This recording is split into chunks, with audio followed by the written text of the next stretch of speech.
Well, I am an admirer of Elisa's. Elisa has even worked for me, and the fact is that she is talented. What's it called? Kermit and Friends? Kermit and Friends. Kermit. But if Kermit. You're saying like not to do. Yeah, Wait. I actually have watched a few hours of the Kermit and Friends.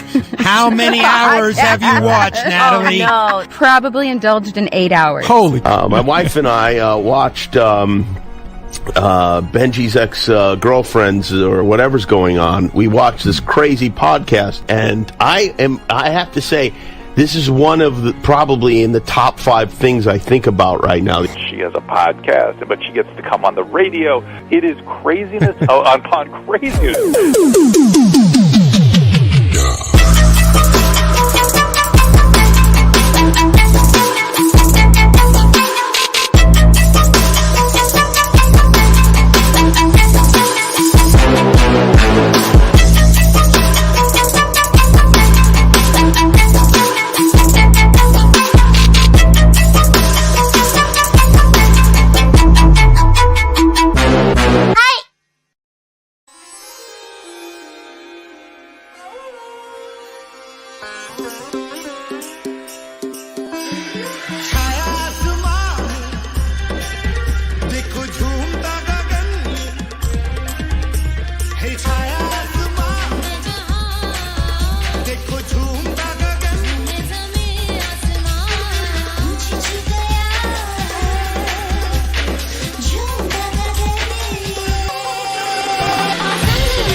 Hello, everybody. Welcome to Kermit and Friends. I'm Elisa.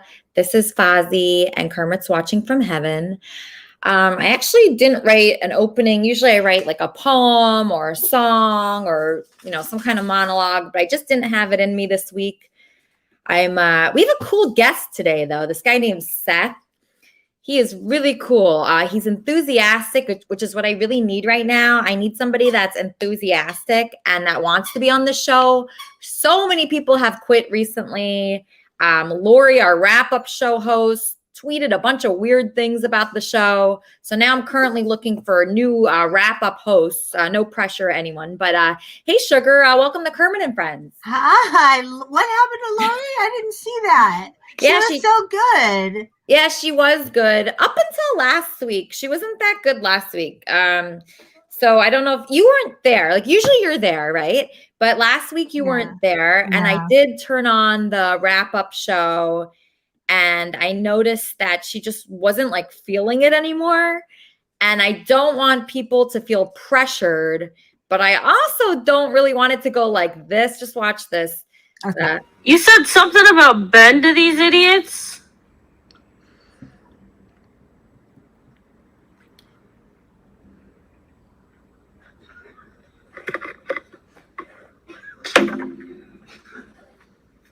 He's sitting there lounging in his chair. I posted a StreamYard link in Discord. I posted it in Lisa's private chat a million times, but whatever. What up? What's up, Nick? Not much. Chilling. I had my baby today. Oh, really? Yep. So that guy had a baby that day, and he still came on the wrap-up show to tell Lori about it, and she didn't even say like congratulations or anything. She has depression. She's stressed. Really? You think that's okay? Oh yeah, I can see it. Sure, her mind is racing a million miles an hour. She can't focus. She's upset. Yeah. And Lori's a kid. I mean, that's the thing I keep in mind, with her, is that she's a very young person around a lot of, people who maybe should have their eye out for her a little bit. I'm, a little protective. So I feel like maybe she just needs a break from social media for a minute and figure out what's going to make her happy and what direction she needs to go in. Yeah, because this doesn't I mean, if you just look at her face in this clip, just paused. Yeah. I mean, that is not a look of joy. No, she needs a break from. Well, maybe we can get Corey back. Yeah, I mean, he does seem more joyful nowadays. Now, let's just see what she says. Maybe she'll get better. Hold on. Okay. I'm not even in the mood to do this, I'm not in the mood to do anything. I've got these notes and I don't even want to talk about them because it's just what is there to even talk about? Oh, there was a guest. Apparently, let's look him up. Let's look him up. I had no idea who he was. Jesse Hank something? This guy, Nick, he was trying, he was trying. Well, if he just had a baby, maybe he needs to take a break from the internet too. Yeah, I mean, the guy just had a baby that day, but he still knew the guest's last name, and he still came on the Kermit and Friends wrap-up shows. I feel like he should be Kermitarian of the Week, that guy, Nick. He was trying, just the effort that he was putting in impressed me, and he was trying to be in a good mood. And, obviously there was other things he could be doing. Yeah. That's the wrap-up show has been a little problematic. Yeah. People are going crazy. It's weird. When you give people power, it kind of freaks them out a little bit. They feel overwhelmed.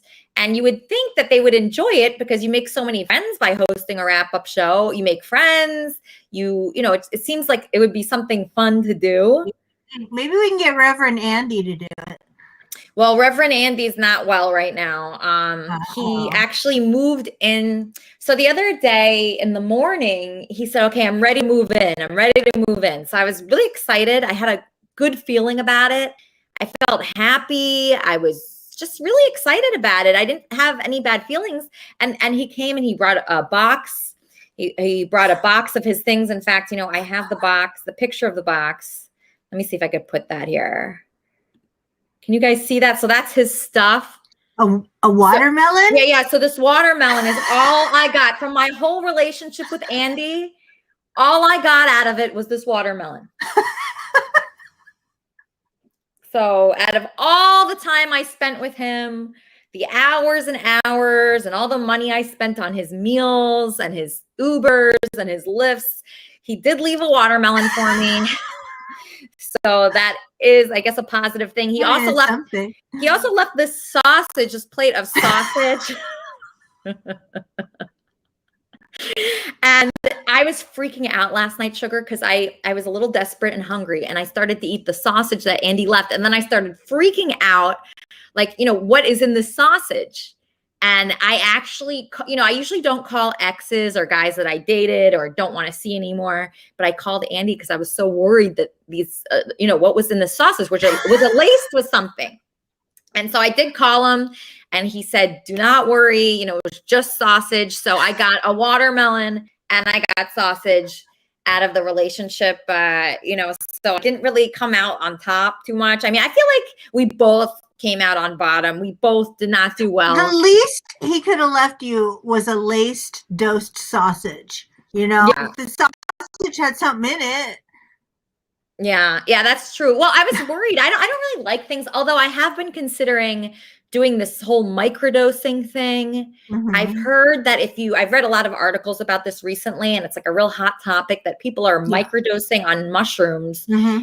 And they say for the next 5 years, if you microdose on mushrooms just one time, it could reverse depression and anxiety and fears. Have you ever tried that? I have tried mushrooms for sure, and I was not depressed, but I was at Disneyland tripping out on Pirates of the Caribbean. So, but I read about that, and the microdosing, you don't hallucinate, you don't trip, and it's supposed to cure depression. I don't see a downside to it. Yeah, the only thing is I was talking to someone last night about it, and he mentioned that if you have any schizophrenia, like in your family, or if you've had that it could get worse. Yeah, so I don't know. Schizophrenia? Well, I don't know. I don't know if I have that, but I'm worried that I would get it. Kermit and Friends, how can I help you? Hey, what's up, Lisa? It's Gonzo. It's Gonzo. We missed it. What happened with you and Andy? I don't think you talked about that. Well, he moved in. Well, he did move in. And I was so excited and happy about it. I really was happy about it. It felt like Christmas. I had this excited feeling that I had had in a long time. And then he came, and you know what? When he walked into my apartment, he didn't even look at me. He kind of walked past me, and he wasn't excited about being with me. That's how I felt. I felt that he just needed a place to stay. And he was complaining. He was complaining about the bed. He was complaining about there was no TV. And then I got him a TV. I got him a big TV from my neighbor, Brandon, and he was complaining about the TV. Yeah. So it just went really bad, Gonzo. I was excited. I said, Andy, I want to go to the beach with you. I want to go to, the Grove with you. I want to take you to lunch. I want to start thinking of ideas. Let's do some cameos. Let's get some money going. And he didn't want to do any of that. All he wanted to do was sleep all day.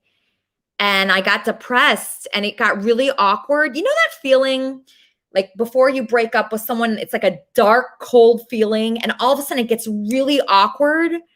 That's how it felt. It felt like that, like almost immediately. And I felt like this wasn't even Andy that I knew. It was like a different Andy. It was like a hollow Andy, one that didn't have any warmth towards me. And then he asked me to give him a massage, right? And I was like, oh, maybe he wants to hook up with me, because that's why most guys want massages. So I gave him a massage, and it was weird. It was like he wasn't even in his body. He didn't even say thank you. He turned his back towards me. He was complaining about the massage, and he was He was in a bad mood. Yeah, no, he was in a bad mood. An engagement. Did you give back his ring? No. I mean, I had bought that ring, so it's my ring. But so when I massaged him, he was like, "Oh no, use your elbow." I'm like, "Don't be picky. You're living in my home. You brought your stupid watermelon here and your sausage, and that's it. Nothing to contribute at all. I've been paying for his meals for the last 2 months, and at first I was okay with it, but what I noticed is I actually have a lot of resentment about it. I'm resentful towards him, and I don't feel towards him the way I want to feel towards a guy. I want to feel like I'm being taken care of.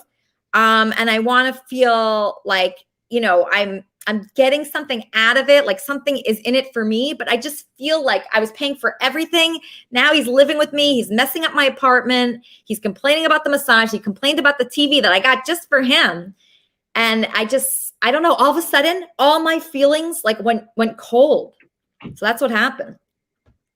Well, that's what happens when you move in with somebody sometimes. Yes. So if you have any question on whether you really like somebody or not, move in with that person, because you'll be able to tell. And I wasn't able to tell before that. It's weird. When we did FaceTime, I would FaceTime with him all day. All day. We'd be FaceTiming, and it would be so funny. I'd be laughing at his situations that he got himself in, and laughing at his friends' situations. And even at dinner, it was funny. It was like, oh, I don't mind paying for this. I'm going to get something out of it. I'm going to, he's going to be nice. But if you're not nice, it's just done for me. You have to be nice. Is he going to be a part of the show anymore? I do not know. That's a good question. So the thing about Andy that I learned is he actually sleeps all day. So I'm shocked that he was even ever on the show. I'm shocked that he was on the show one time. So I don't know. I mean, I just can't believe what I saw in that 6 hours. In the 6 hours that he was living with me. So you guys lived together for 6 hours? Yes, it was 6 hours, and I couldn't, and it was too much for me. It just felt it's hard to explain the feeling that I got, but it was dark, it was cold, and he kept saying to me, you're in a bad mood. What happens when Andy Dick loves it? Yeah. No, when he moved in, it just went really, and I was trying to do things for him. I was excited. About him moving in. I was really excited about it. And the extreme feeling of when he moved in and how he was acting towards me, it was just an ungrateful asshole. Like, that's just how I can describe it. He was ungrateful. And then he said all his friends were calling him to tell him that that I was using him, that I was a climber, like all these things about me. And he just like believed those people who are all a bunch of crackheads. So basically he had like 12 crackheads calling him saying that I was climbing him. But he really just needs, like, I'm out now. Like, you know how they say on Shark Tank, because of this, I am out. I am out. I'm not helping anymore. I'm not paying for one more meal. He's not living here. That's for sure. And I'm not doing anything else for him. So that's just it. I'm out. And if somebody else wants to step up, they can. But, you know, people are comparing it to Benji. Benji was pissed. You kept mooching off him. I was really fucking nice to Benji, and I still am.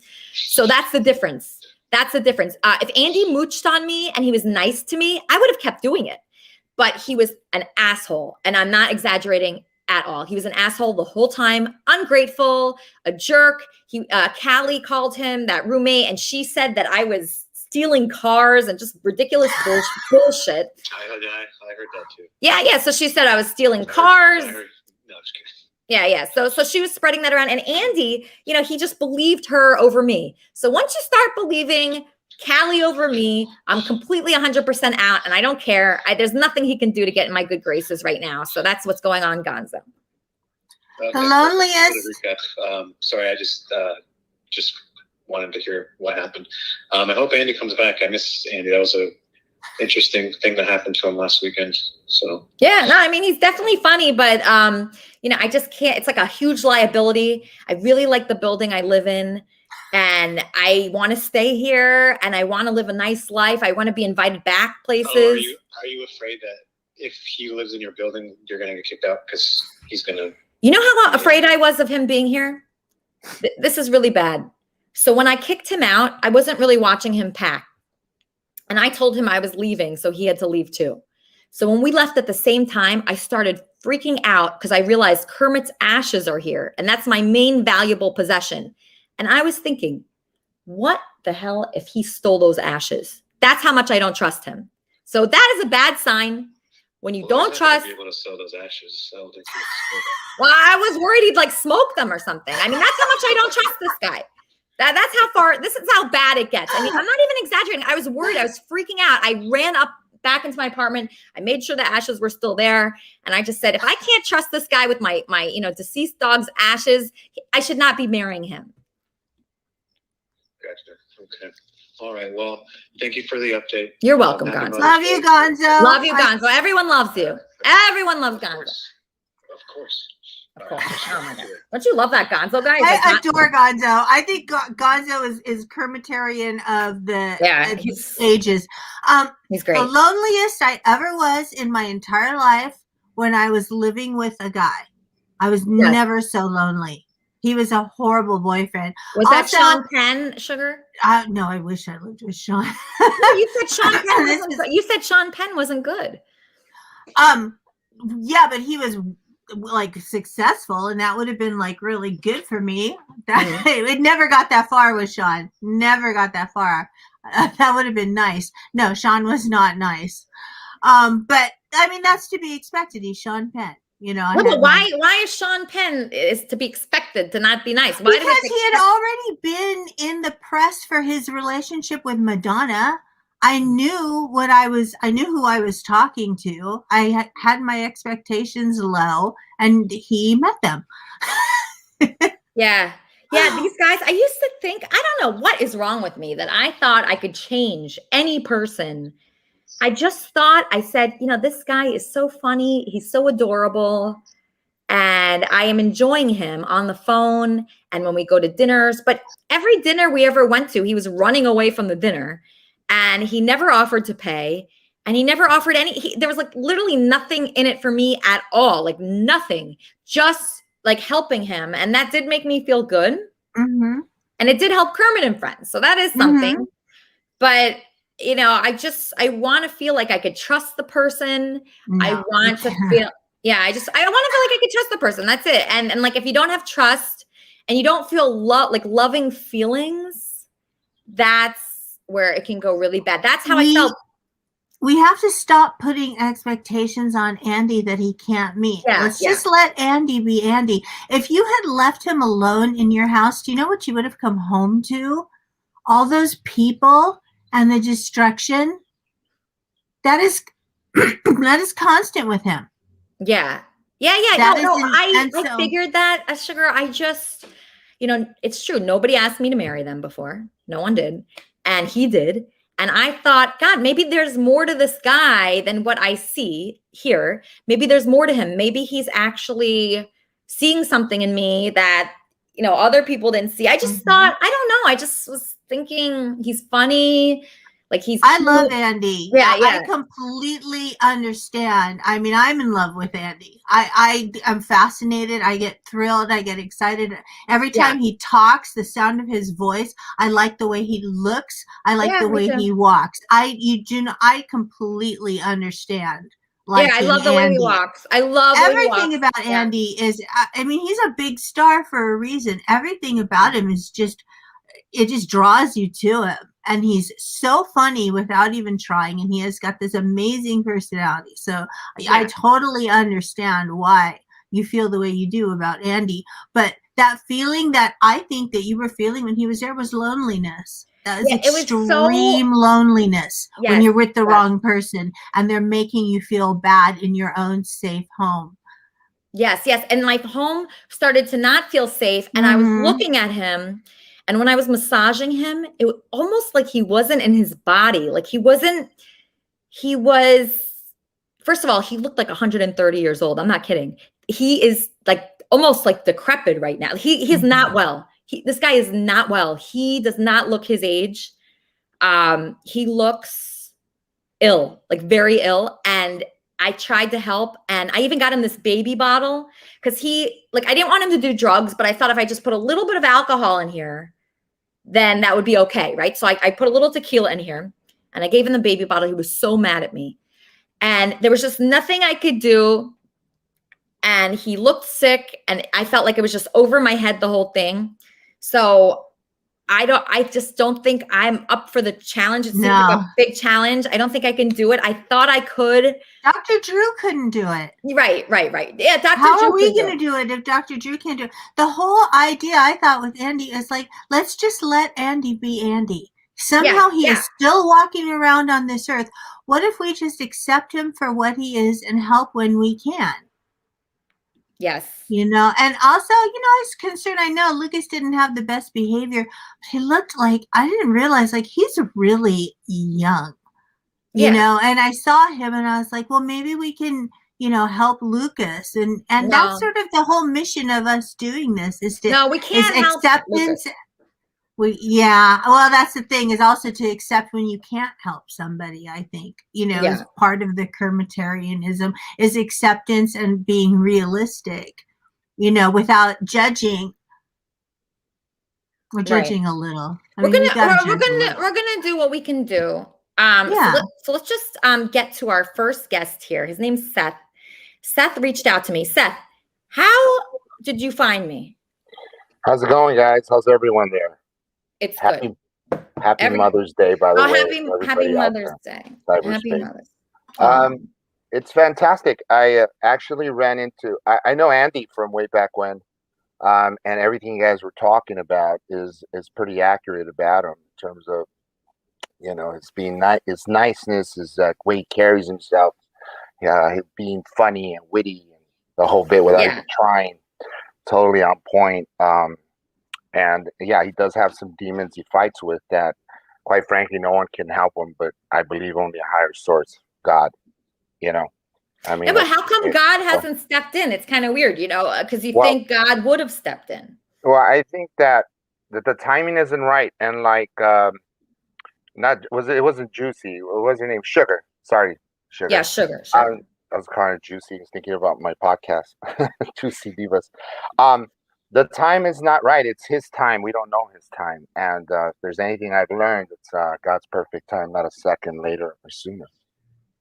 Yeah. Okay. So, but But some people like really die of these things. So Yeah, he's that still is, alive. But that's testament that that yeah. something's going on beyond our power. That so God is definitely in control of his life, and at some point he'll be like the biggest testimonial.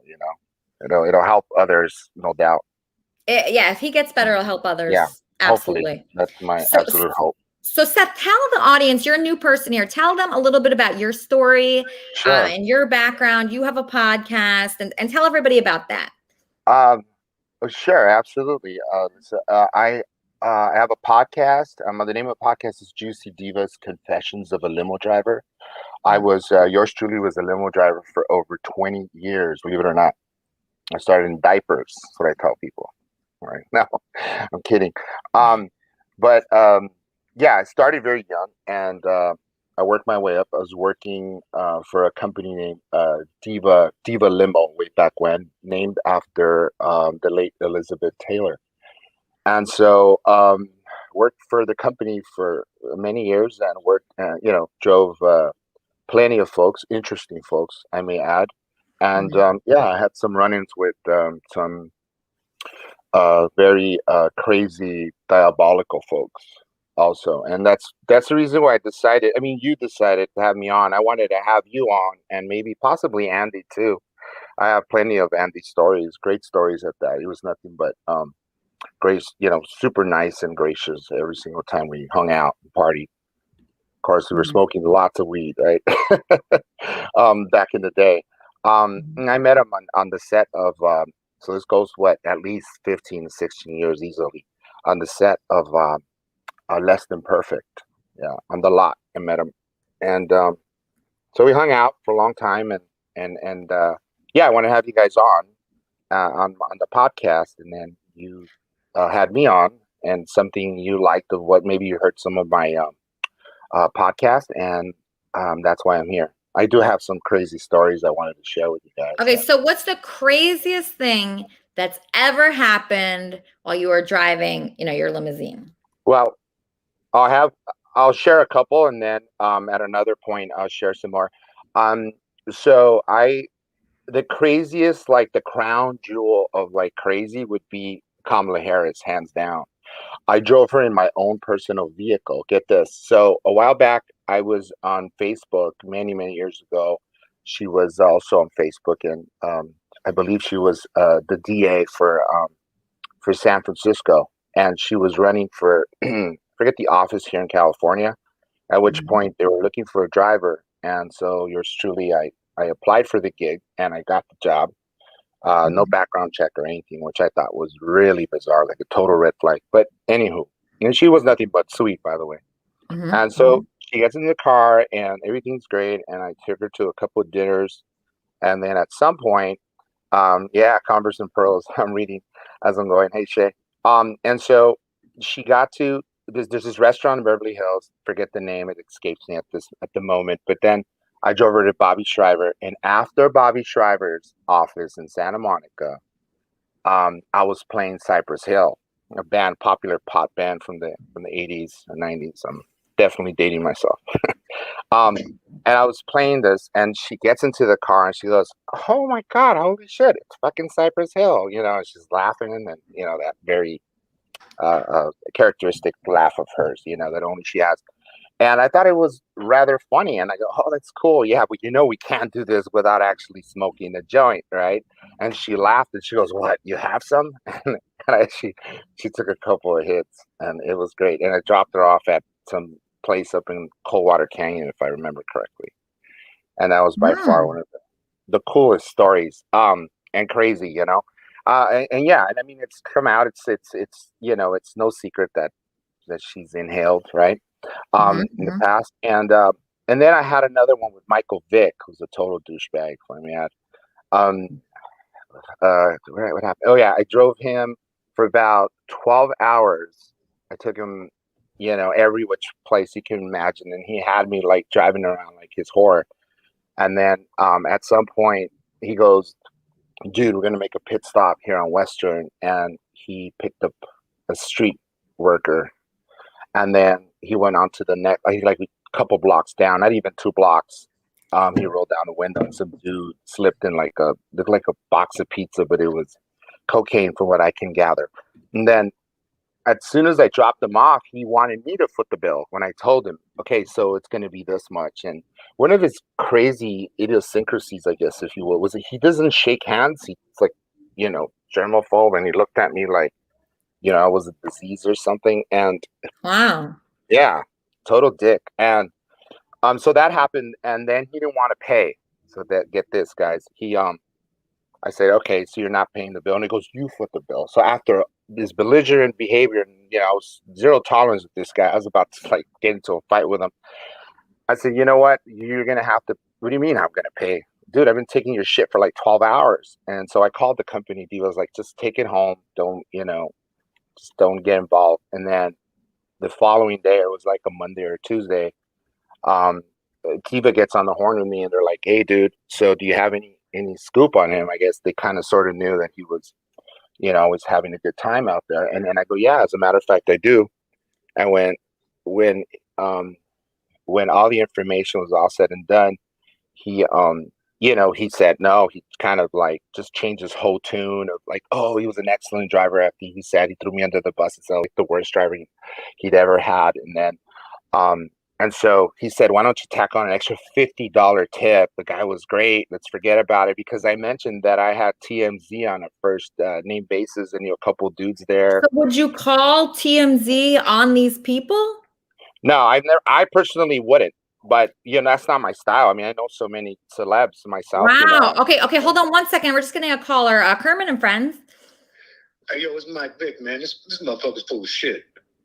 It's Michael Vick. Oh, okay. He's saying that you're full of shit. Okay, yeah. Well, I believe him. He seems like a very credible guy. He stole me $100 from the dog fight. Oh, bitch. Oh, wow, he didn't sound good. Okay, so let me ask you this, Seth. Okay, so Kamala Harris, right? Yeah. So when she was smoking, you had no. So one of my writers just mentioned to me that she was prosecuting people for that same thing. So did you? So when something like that happened, do you feel that an obligation to be on her side, or do you feel like what do you think? Are you torn on what to do in that kind of situation? Yeah, I mean, to be quite frank with you, I was all cool with it. I mean, we're just having a great time. She was awesome. She tipped me a $100 bill. She was great all the way through. I mean, when I dropped her off, I really liked her. And you know what? What happens in the car usually stays in the car. I just think I never realized that she would get to be VP, and somebody else dropped it before. So I just happened to be on your show, and I thought, what the hell? I'll just come out with this cool story. And marijuana is legal, by the way, so it wasn't then, so I never mentioned it to anybody else. Yeah, wow. Well, that's pretty interesting. And so you said you have TMZ on speed dial. Why do you have it on? Why do you have that on speed dial? Well, because I don't know. You personally do know this, okay? Because you're in the industry. Industry people call TMZ, so it's all set up so that they can come out and then they go, "Oh my God, there you are! You seem to have a tail on me or something." But no, it's all purposely done. They work together. This is how they get their pictures. They stay relevant. It's kind of a synergy. Right. So okay. So have you ever do they pay you for? No. Information wise, no, I would never do that. I'd never give anybody up like that unless they were dicks or, the obvious combo, but that was, weed is legal, like I said. So. Okay. But the story, even though it is legal, because she's sensational. Just because she is against it, right? Typically, that would be an interesting story. So I don't. Maybe you wouldn't get paid. See, I'm kind of confused by the paparazzi, honestly. Yeah. Because this is what happened to me. So when me and Andy were going to certain restaurants in LA, if we want our picture taken and put in the press, I know exactly where to go. There's 3-4 places where the paparazzi are, and they'll take your picture all the time, right? So, you go to those places. So any celebrity that dines at 3 or 4 places, I know what they're doing. They're not going there for the food. Exactly. They're going there to be in the press. To be photographed. Yeah. So I'm always shocked when celebrities say, "Oh my God," like, "Oh, I can't believe that happened," because there are places that you go where it's 100% going to happen every single time. So I know if I go to Craig's, I'm going to have my picture taken, right? So I make sure I look good when I go there. If I go to, the cafe here, odds are I won't get my picture taken, right? So these celebrities, they know where to go to get a news story, and you could plant news stories very easily. So it is like kind of a game. And I had a few press people that were texting me daily, like all day, and complimenting me and kissing my ass, and it didn't feel real. It did not feel real. It didn't feel like a real like friendship or even like colleague. Like it just felt so poured on so thick that I knew there was like something wrong there. I'm like, this is weird. Like, why are they texting me like good morning, beautiful? Like, it's weird. So what happened was, it was really interesting because this has happened to me in other things. So they were like all over me. And then another article came that Andy and I's relationship was a sham. And then all those guys stopped texting me and stopped saying good morning, beautiful, and stopped saying like, just all day, what are you doing? Where are you going now? What are you doing now? It's just such an interesting game.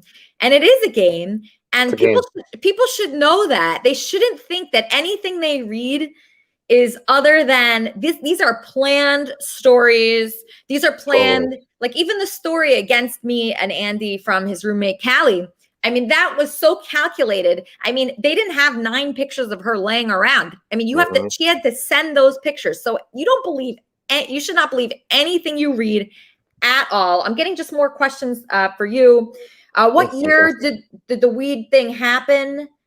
What year was that? Any details? What was she wearing? What did you guys talk about? Well, she was in the middle of some phone calls. As you know, most politicians or folks that are running for something have a barrage of questions, and the phone keeps ringing off the hook ever so often. So it was just a very lighthearted conversation, if anything, and just smiling back and forth. And she was just having a good time, listening to the music. And then I sort of lowered it down as she was taking a call. She was nothing but sweet to me. She was fantastic. Did you sense like any flirtation? Did you think that you could have a chance? Flirty. I mean, by nature, she's flirty, and you know that, a woman can sort of decode another girl. Yeah, she's flirtatious in so many ways, but I don't think she's trying to throw a pass on me per se. No. And what year was this? Could have been. So if you do the math, she was running for Attorney General, I believe, for California. Okay. And I believe Bobby Shriver was also through a bid, but he ended up dropping out. So it's during that time. So. Okay. Well, this is very interesting. I mean, you must be flattered. You must be flattered by the flirtation. I mean, it sounds like she wanted to part. You weren't flattered? Okay, hold on one second. Kermit and Friends. Hey, Lisa, it's me. Honest Frank. How you doing? Oh, Honest Frank. Great to hear from you. What's going on, buddy? You miss me or what? Yeah, a little bit. Yeah, a little bit, yeah. I don't know, I'm just watching a little bit. Yeah, what do you think of this guy? He's a new guy here. His name's Seth. He's driven a lot of celebrities, people in politics. He has great stories. I haven't been listening too well. I've been, doing other things and typing in the chat a little bit. But you should use the channel I gave you in my server. But Honest Frank. Do you have a question for Seth? Do you have a question for our guest? Not right now. Maybe some other time. All right, Frank. All right. Thanks for calling in. Don't be a stranger. All right. That's Frank. That was honest. That was Honest Frank. Okay. So, so the time that she was smoking the weed, was that the time when it was legal? I don't know. I have no idea, to tell you the truth. Okay. I must have rubbed one off earlier because I'm a little high myself. Oh, you're high? Okay. So just relax. Just relax. Yeah. I want you to enjoy being here. Yeah. I love your show. It's great. And everyone that calls in, everybody that chimes in, it's fantastic. By the way, you have a great team. I love thank Sugar. You. Oh, I love Sugar. She's the best. She's like a really good person. Yeah, Andy's amazing too, by the way. He has a lot of demons. It's not easy to to crack him, so to speak, and he tends to party quite a bit. And over the years, I've known him for, obviously, it stems back 15, 16 years ago. You know Andy personally? I met him. I met him backstage at Less Than Perfect one year. He was running during that sitcom, and I partied with him several times. And I brought a buddy of mine, and we got kicked out. And I mean, he must have had some blow. And I think Andy and him were partying in the green room during the shoot. So, yeah, I got a lot of juicy stories. Like I said, there's not enough time in the day. Plus, I want to write a book.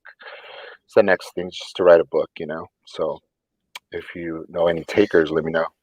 Yeah, Barry, I know you're upset with me. A couple people are upset with me right now. Hold on 1 second, Seth. Kermit and Friends, how can I help you? Hey, Lisa, it's Billy Lawson. Hi, Billy. How are you?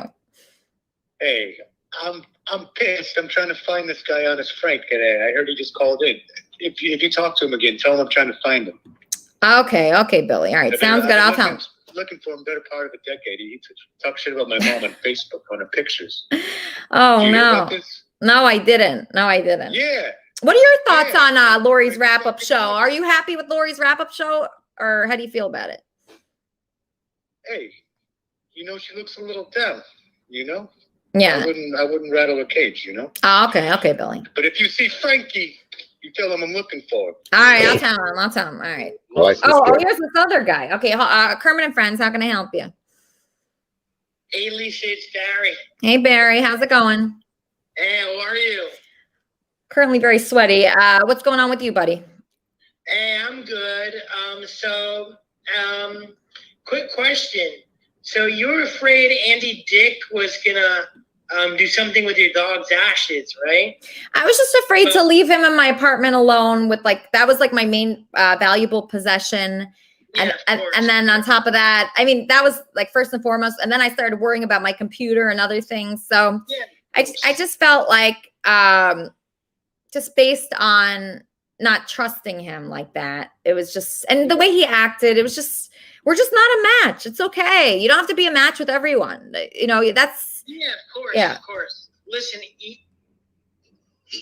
Lisa, what did I tell you from day one? It was not going to work out with Andy Dick. Wasn't I right? I was right, wasn't I? Yeah, I mean, it doesn't work out with most people. That's just the truth. It doesn't work out with most people. It doesn't work out with most people. Okay. For everyone. I mean, usually people, in your lifetime, how many times has it worked out? Once with Brianna so far, and that's really it. So it's Brianna and I are a perfect fit. I love her. She loves me. In fact, she's been waiting on my phone call for the last 30 minutes now because you had me backstage waiting. Mm-hmm. And she called me and I hung up the phone on her to call into the show, and I was waiting on backstage. But no, seriously, I wanted to discuss, there was this girl, right, on Instagram, right? Mm-hmm. Now, I'm about to blow her up on your show, by the way, because everybody's going to be curious to know who this girl is, Anyway. Don't dox anyone, Barry. No, I'm not doxing her. But she was really into me. She watched my porno video with Brianna, apparently, and she sent me a message on Instagram saying, "Big Dick Barry, next time you're in Miami Beach, hit me up." And I'm like, all right. So it's for anybody that doesn't know, Brianna is my domestic partner in the relationship, and I don't believe in formal marriage. And but she, this girl, she's hot as shit. 21 years old. Her name is Ingrid, right? All right. Unfortunately, Barry, that's not going to work out for you. I'm just going to tell you right now. Okay. So let me just get back to my guest. Okay. So there's some people that are complaining in the chat. If you're live for almost 1 hour and have less than 5 people watching, you failed. So what I want those people to do is just go to youtube.com/Elisa Jordana. And that's where you can meet all your friends. Because you're in the wrong area. I don't know where you're watching from, but we're on 3 YouTube channels, 4 Facebook pages, Periscope. But the main place to watch Kermit and Friends If you want to watch with other people, if you care about that, you just go to youtube.com/Elisa Jordana. And here is our wrap-up show host. I don't know, Lori. Hey, Lori. I just wanted to come on and talk to you about what's been happening the last few days. And it stems from your community. But it's also them being obsessed with my dad's show and stuff. And a couple individuals, particularly Danny and Gonzo, seem to think that they're in control of my dad's show, and they're in control of my life, is how it feels. And they're demanding me that I be a part of my dad's show and do this segment that I never agreed to, I never signed up for. They're not paying me. I keep telling them no, and they are just insisting on it.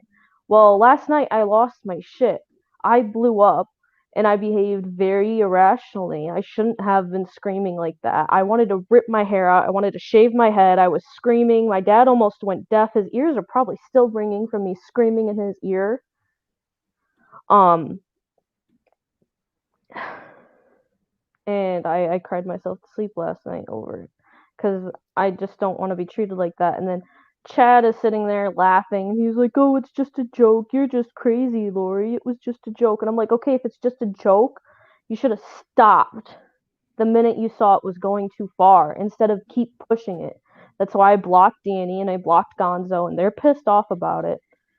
But I feel like I have a right when they wouldn't leave me alone about something I didn't want to do, you know?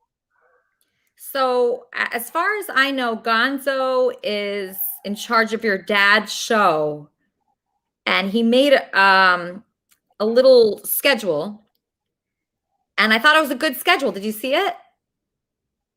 Yeah, I saw it, and I didn't agree to it because what they wanted me to be involved in is just going to cause more stress between me and my dad and cause more problems, and I just don't want to deal with it. I never agreed to it, and my dad never agreed to it. He wants to be able to do his own thing and not have people dictate and act like they own everything and that they run our lives. Okay, so according to the new schedule, so this is Johnny Bolton's show. That's your dad. His name is Johnny Bolton, and he has a show called Man Cave. And the new schedule is Monday, Meet Musa Monday. Musa answers 2 questions from fans. Okay. Tuesdays, Tranny Tuesday, Joni B shows her latest female products. Okay, then you have Wednesday. So this is every day. Wednesday, Wildcard Wednesday, Johnny B can discuss whatever's on his mind. Thursday, Throw Out Thursday, Johnny Bolton needs to pick 5 items to throw out, and fans must approve. Friday, High Job. Is that how you pronounce it? High Job? My brain is dead right now. So. I think it is High Job and the Hillbilly. Lori discusses her latest issues with her dad. That sounds like a good one. Saturday, Cooking with the Cave. Bolton does a cooking show. Bolton also takes shots. Sunday, Bolton does a wrap-up show with Lori about the Kermit and Friends show.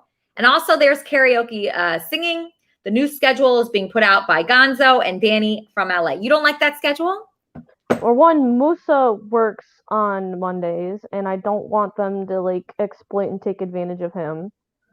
And then when it comes to me, they just want to exploit the problems that I have with my dad, which needs to be handled in private. It shouldn't be handled publicly, but they want it to be handled publicly because, I was on Dr. Phil.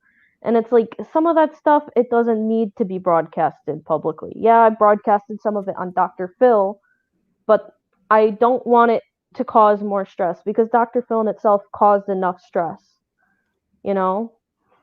And I can't handle it. I've been feeling down lately, really down, and it's been causing me to be manic and emotional and crazy and all over the place, and people just keep beating me when I'm down. I don't have the motivation to really want to do anything anymore.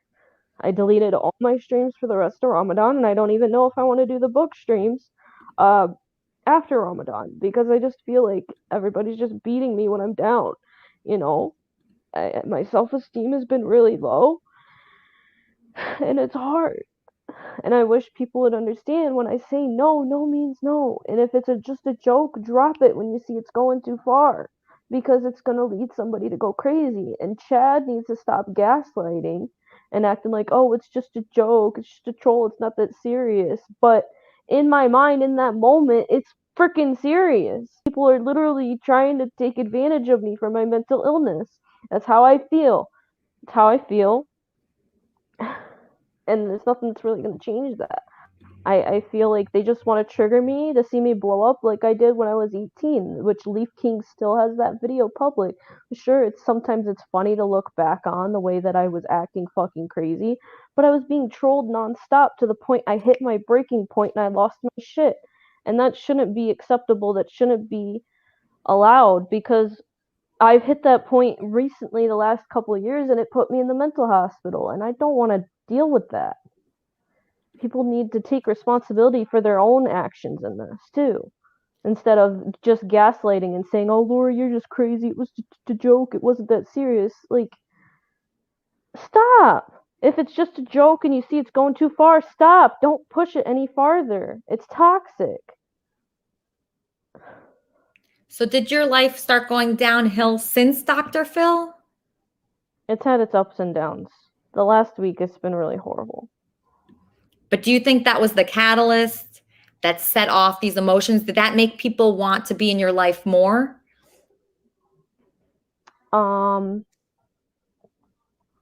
No, because part of it started before then. But it sounds like that made it worse. I was impulsive when I emailed Dr. Phil.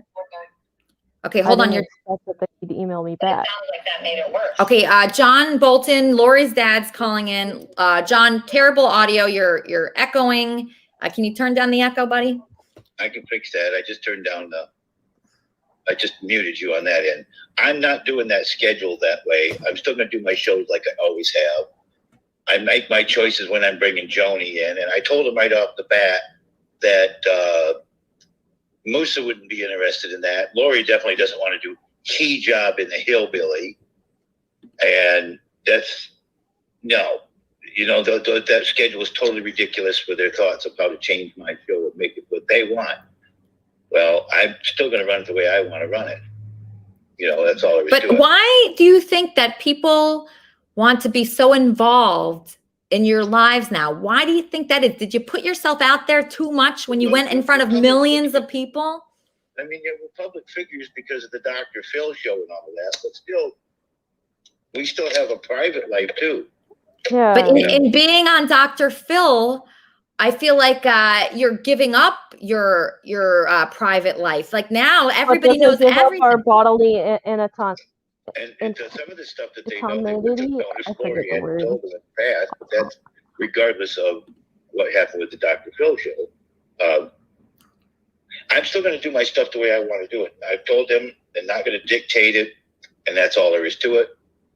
You know, I'm still me. I'm going to, you know, I do wrestling on Monday nights sometimes. I haven't been doing it the last few weeks because I've always had to pick up Lori, so it's been late anyways. But John, you were on that show. You were on that Dr. Phil show because of Lori, right? You wanted to be on it because of her, to help her, right?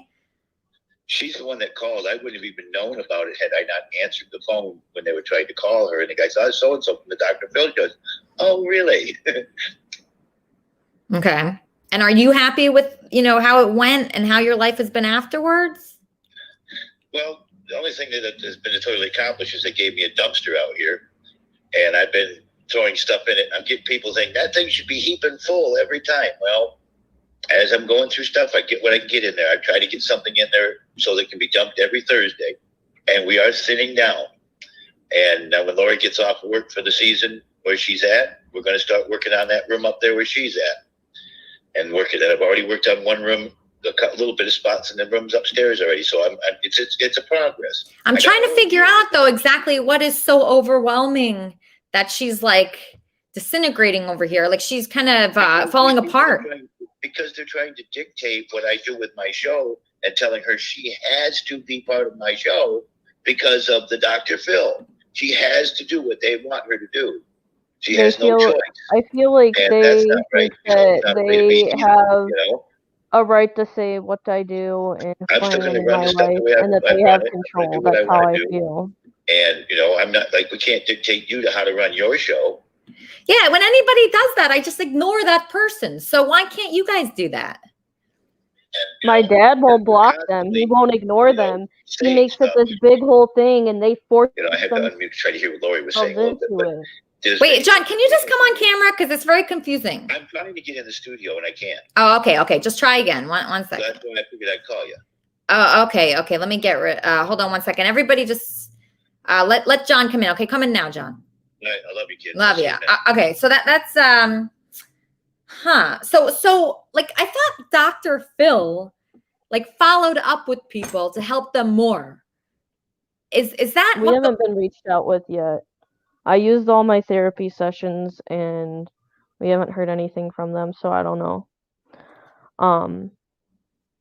It doesn't really matter too much at this moment because they tried to drag Dr. Phil into it last night because I was freaking out and they were saying, oh, because of Dr. Phil, I have no control over my own life, that they're in charge of what I do and what I am part of in life, that I have no control over it.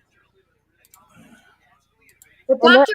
Phil, there what did were they comments on my dad's stream last night that people saved of me like screaming and like losing my shit, which I wish there was a way that we could get those taken down because I don't want that memory. I don't want it up. Like same with those videos that Leaf has up of me when I was 18 of me losing my shit. Sure, it was funny, but that stuff has come back and has been used against me out of context to harass me even further, which part of that ended up with me in the mental hospital. I've been in therapy and I've talked to like 3 different therapists and a psychiatrist about how people online have trolled me and made me absolutely miserable. And specifically Chad. And Chad's apologies are so fake because he does the same shit over and over again. Okay, I have one of Chad's accomplices on the phone. Kermit and Friends. Hey, Elisa, this is Gonzo. I need to clarify some things. These are false accusations. These are crazy. Basically, Danny from LA and I are huge Johnny B fans, huge Fan Cave fans, or Man Cave Live fans. I, as you know, host the Fan Cave Live, the after show for the Man Cave Live show. Okay. So we're just fans, and Johnny B has gone like the last couple months. Johnny B's like he doesn't do anything for his fans. He ignores us and he stares at the camera and then watches WWE all night. And none of us are fans of WWE, and it's the same thing every night. And he drinks the same Bud Ice and he's smoking the same dope every single night. And it's just we want more interaction, and we created the schedule. Danny from LA and I haven't hardly drank in the last couple of really months think there, about this so and create a schedule that the fans would be interested in. I understand Lori might not like it and she might not want to contribute. We're not forcing you to, Lori. These are just She feels forced. Lori feels forced though. Why does she feel forced? Well, Lori, because I don't know. Lori's having some problems. I'm sorry, Lori, that you're stressed out and you're upset. You're feeling trolled, but these are just ideas that we had that we want the Man Cave to follow. And Johnny B needs structure. Johnny B, if left to his own devices, he's it's crazy. And then I also had more ideas for Burn Barrel Wednesdays. We have plenty of things in the works. And if Johnny B would just have the faith to trust Danny from LA and I to know that we can cultivate him into and when you figured out wrestling, something beautiful, Gonzo, but instead he's defiant wrestling, and he doesn't want to dress up as 5 hours a week. His alter ego. It's 3 hours on Monday and 2 hours on Friday. 5 hours a week. But he doesn't want to dress up in a dress only on specific, just days that he feels like it. So we're just trying to bring excitement back to the cave and save the cave. That's all. And I'm sorry, Lori, you're stressed. Lori's really upset, and I think it's by you and Chad. What the heck? I'm not, and it's not like I'm not stopping. And Danny's involved in it. All I did was make that schedule, and I said, Lori, this is good. You should do this. I'm not Lori. Obviously, I can't make you do it. You're being silly. Just think. Use your common sense, Lori. Come on, you're being silly. I mean, this should all be fun. Thanks, Gonzo. This should all be fun. I think that it got very serious and it's getting to the point where Lori's like crying about it and she's quitting. Did you quit the Kermit and Friends wrap-up show, Lori? I don't know. At this point, I don't even know if I want to do anything. It's taken me a lot to even come up here to speak. I was not happy with the way you were talking about it earlier at the beginning of the show because you had no idea what went on last night. What initially kind of like started it yesterday is I had tweeted about how the Israel Defense Force, the IDF, is genociding Palestinians every single day, and it's gotten even worse since it's been Ramadan. And Gonzo replies something about me being a humanitarian, but then dragging his stupid joke into it. And it's like, really? You're gonna sweep this under a rug just to add to your troll. And I blocked him. And then Danny jumped in, and I blocked Danny. And then when my dad went live, I came downstairs to go to the bathroom, and I guess my dad said something, and Danny's like, tell Lori to unblock me and Gonzo. And I'm like, they don't want me to come out there because I'm going to lose my shit. Bob, you can stop And I typing while did. you're live. I don't even want to talk to Trumpster Bob because I'm going to lose my shit on him too. Why? What did Trumpster Bob do? Look in the fucking chat, all the nasty fucking shit that he's saying in the private fucking chat. He's going absolutely wild. If I saw him in real life, I'd rip his fucking beard hairs out. I got a haircut. I would knock him down. He is the exact same height as me. I would knock him down. Guys, he's in the private chat going, bring me on, bring me on. He doesn't know he's on right now. Bob, you're on. Bob, you're on with Lori. Oh, yeah, I was just over there. I was paying attention to this over here. Hey, lunatic, how you doing, you stupid bitch? The only lunatic I see is you, Bob. You need to go back to fucking jail, Bob. There's got to be the most retarded motherfucking bitch on the fucking planet Earth. To go from a religion that's backed by people that did know how to read and write to a religion that was created by a fucking dumbass who didn't even know how to read or write is fucking lunatic. Think about it. You went from a religion of love to a religion Trumpster of Bob, I fucking hope faith. you drink yourself to death. fucking I hope you drink bitch. so much alcohol that your liver fucking Why your explodes. fucking brain is fucked up? It's because of the stupid fucking shit and paraphernalia you're reading from the fucking Muslim faith. You need to learn from somebody who Bob, knows. my trauma, my mental illness has nothing to do You with need to wake Islam. the fuck up. Your You mental need to wake the fuck up stem and lay off the from your fucking stupid alcohol, you fucking retard. religion is not even your fucking religion. They don't even like you. They're just using you. Yeah. Are you and Bob really the same height? Yeah, he's 5'5". Huh. He's fucking short. That's why he's so angry. He's closer to hell. Well, you don't have to be involved in any show that you don't want to be involved in, Lori. You don't have to be involved in your dad's show. I can't even find your dad's show. Like, people tell me to watch it. I can't even get to it. So why do you have to be a part of that? I don't know. People keep wanting to drag me into shit that I don't want to be a part in. That's why when I lived with my mom for a year, I didn't even interact with that community. I didn't even talk to my dad because I didn't want them to use him as a way to harass me. And I'm to the point where I want to move back out and move back in with my mom and not even have any contact with my dad because I'm tired of them trying to use him to harass me. You've been in my show, Elisa. At the YouNow. It's younow.com/Mr. Johnny B. Every time I click on that, it takes me to a page where I can't actually watch the show. I just see clips. Do you? Oh, wait, are you logged in? I don't want to log in there. Well, that's why you can't. Oh. Because you have to log. You got a Facebook or a Twitter. You sign up with. You just log in with one of those, and you're all set. But why don't you just do your show on YouTube? It'd be so much easier for people Because to as soon find as it. I start doing the karaoke, they start cutting off my broadcast because I'm doing copyrighted stuff. Oh. They've been doing that to your broadcast too a little bit when I sing. I don't know, but I could still have it. It just can't be monetized. That's okay. Plus, now YouNow has a program where I can make money doing it. In fact, I just did a cash in last night. I'm waiting for the transfer of some money on my diamonds. So Lori wanted to move out from your house because of all this. That's crazy. That's like, doesn't that upset you, John? It does. Like I said, they're trying to dictate what they want me to do, and I'm going to do what I want to do anyways. But don't you want your daughter to live with you and not move out? I want them to leave her alone and stop harassing her and causing these kind of issues like we had last night. That's why I've been blocking people, and I left the discords that they're in and banned them from my discord because I don't want to be around these people. Like, Elisa, you are a great person. I see a lot of comedy in some of the stuff you do, and like the way you do things. But I realize, like, with you, like, it's not all real. But the people in your community are just, some of them are just so toxic. And But I you just don't even want to have be to around pay that those anymore. people any mind. You don't have to pay. Like, Lori, you really can ignore it. Trust me. Trust me, I ignore people.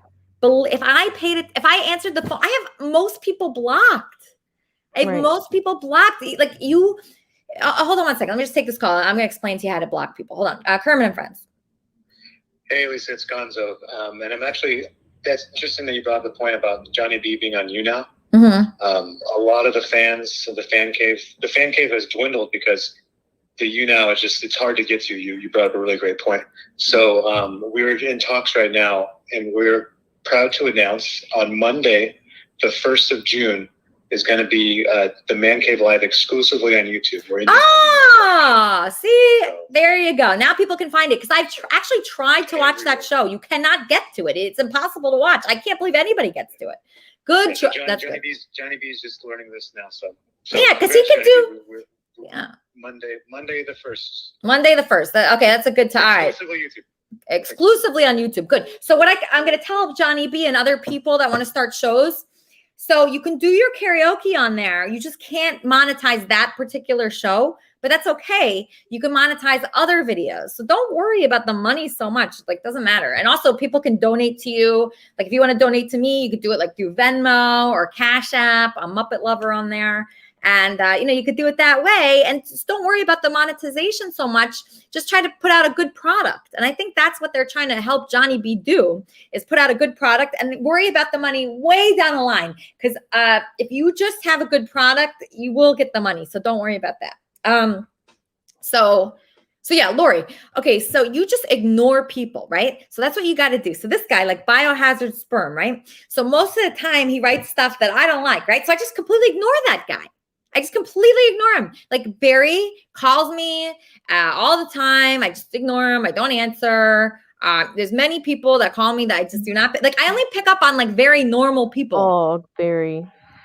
Yeah, like Barry. He got me mad last night too because he said that I'm a public figure, so I'm open to criticism. But this wasn't criticism. This was people trying to dictate what I do in my life. That's not criticism. That's nothing to do with what Barry was trying to say. Okay, that's fine. That's fine. Okay, so Chris Christine has a prayer for you. Okay, Chris Christine, what is your prayer for Lori, my friend?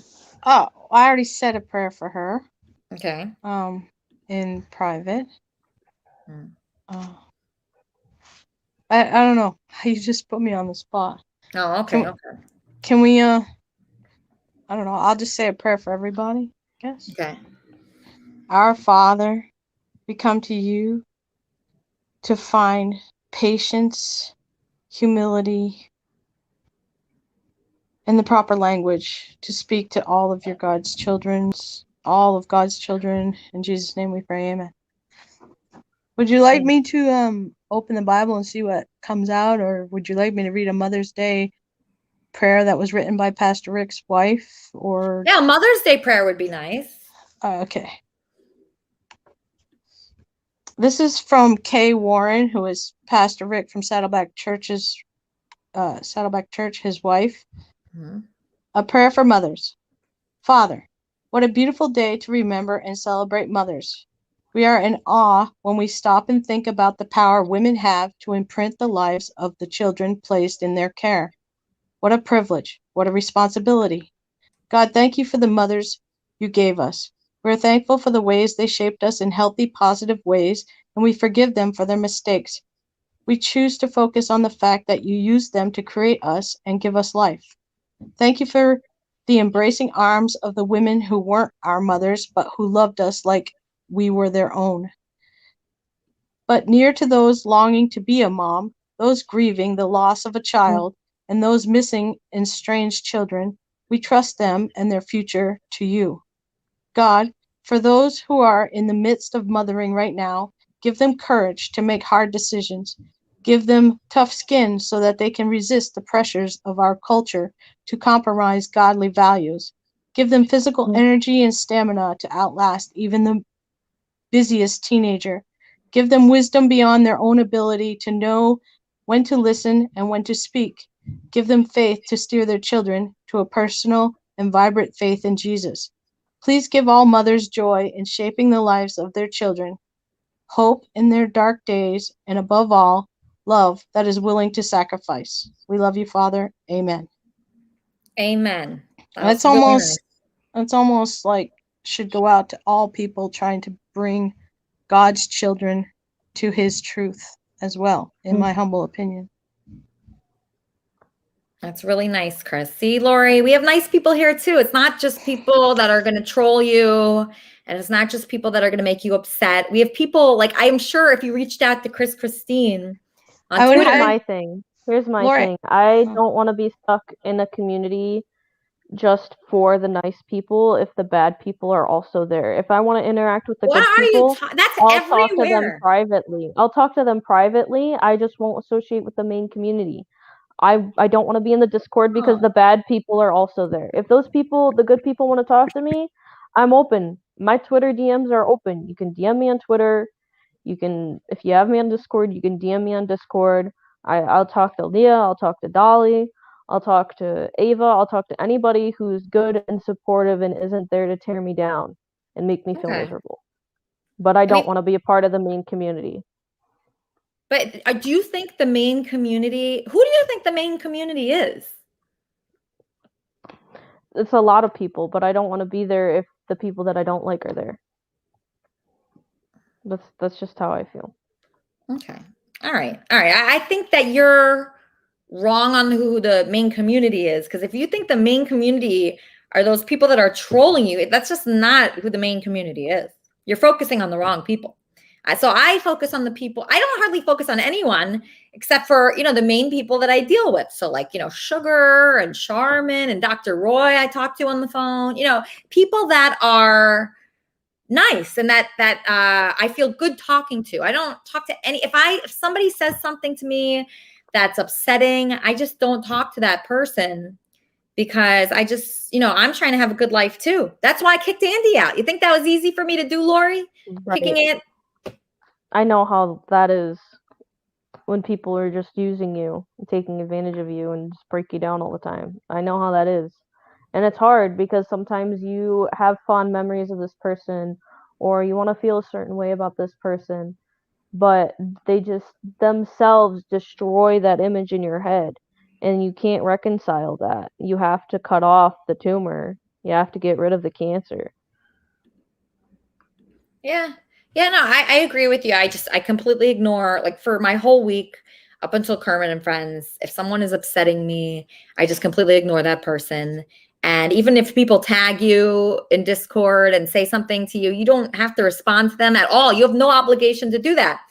If you are getting something out of it, if you're making friends, if you feel like you're excited to learn from the community here, then that's one thing. But if it's depressing you so much, but I wonder if it's really that's depressing you. I wonder if it's, stuff with your dad and other things. There's some things that are piling up that some particular I don't want to talk about because I know the way the trolls are, and I just want to leave it that way. In the end, it'll solve itself, and that'll be it.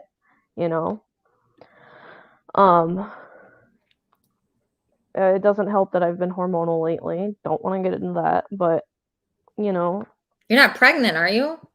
No, I hope not. I'm on my period, so it's still possible, but I hope not. I haven't been feeling well. I've been physically sick, mentally sick. It's just hard. Like Ramadan's supposed to be like a happy time, and I've just been miserable. Maybe Ramadan's not for you.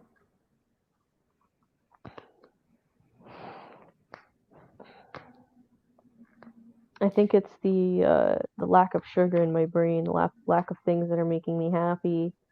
Because I can't. Most like medication for my mental illness hasn't like worked for me, but the one thing that has like relaxed me and helps me feel calm and lessen my symptoms has been smoking marijuana every once in a while.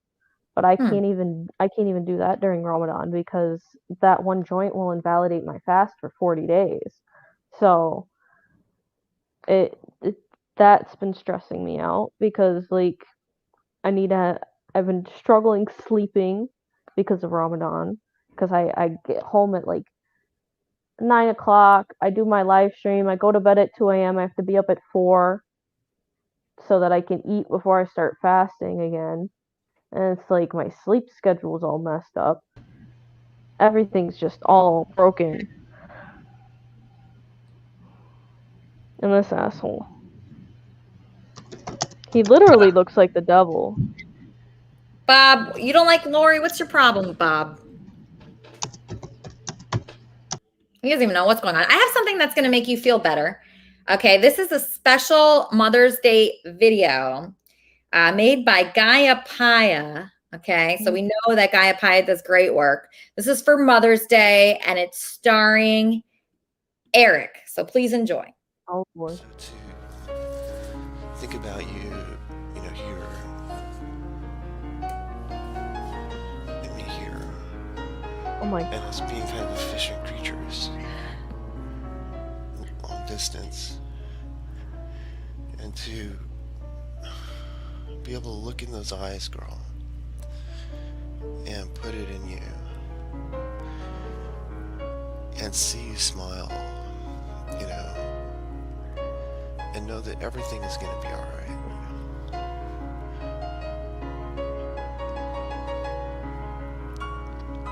And feel a girl who's really happy inside.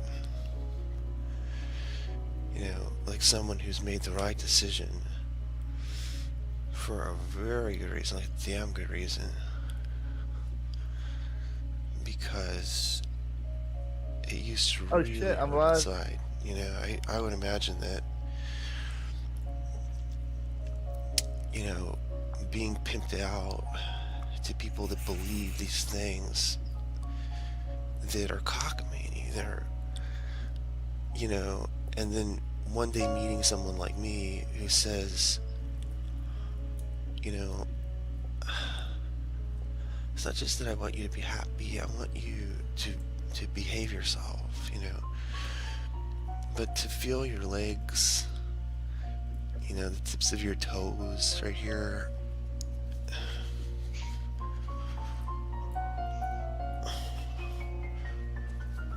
You know, and just get it in the sweet spot. You know, I don't think there's any medicine in the world that's as good as that for a woman who is a wife to her man and is all about him and her together in bed succeeding. You know,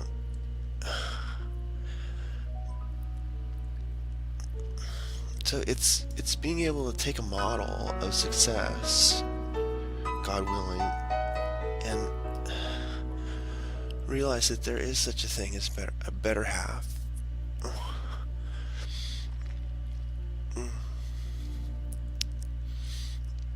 Who loves you and you love her. And realizing that, you know, the other side is that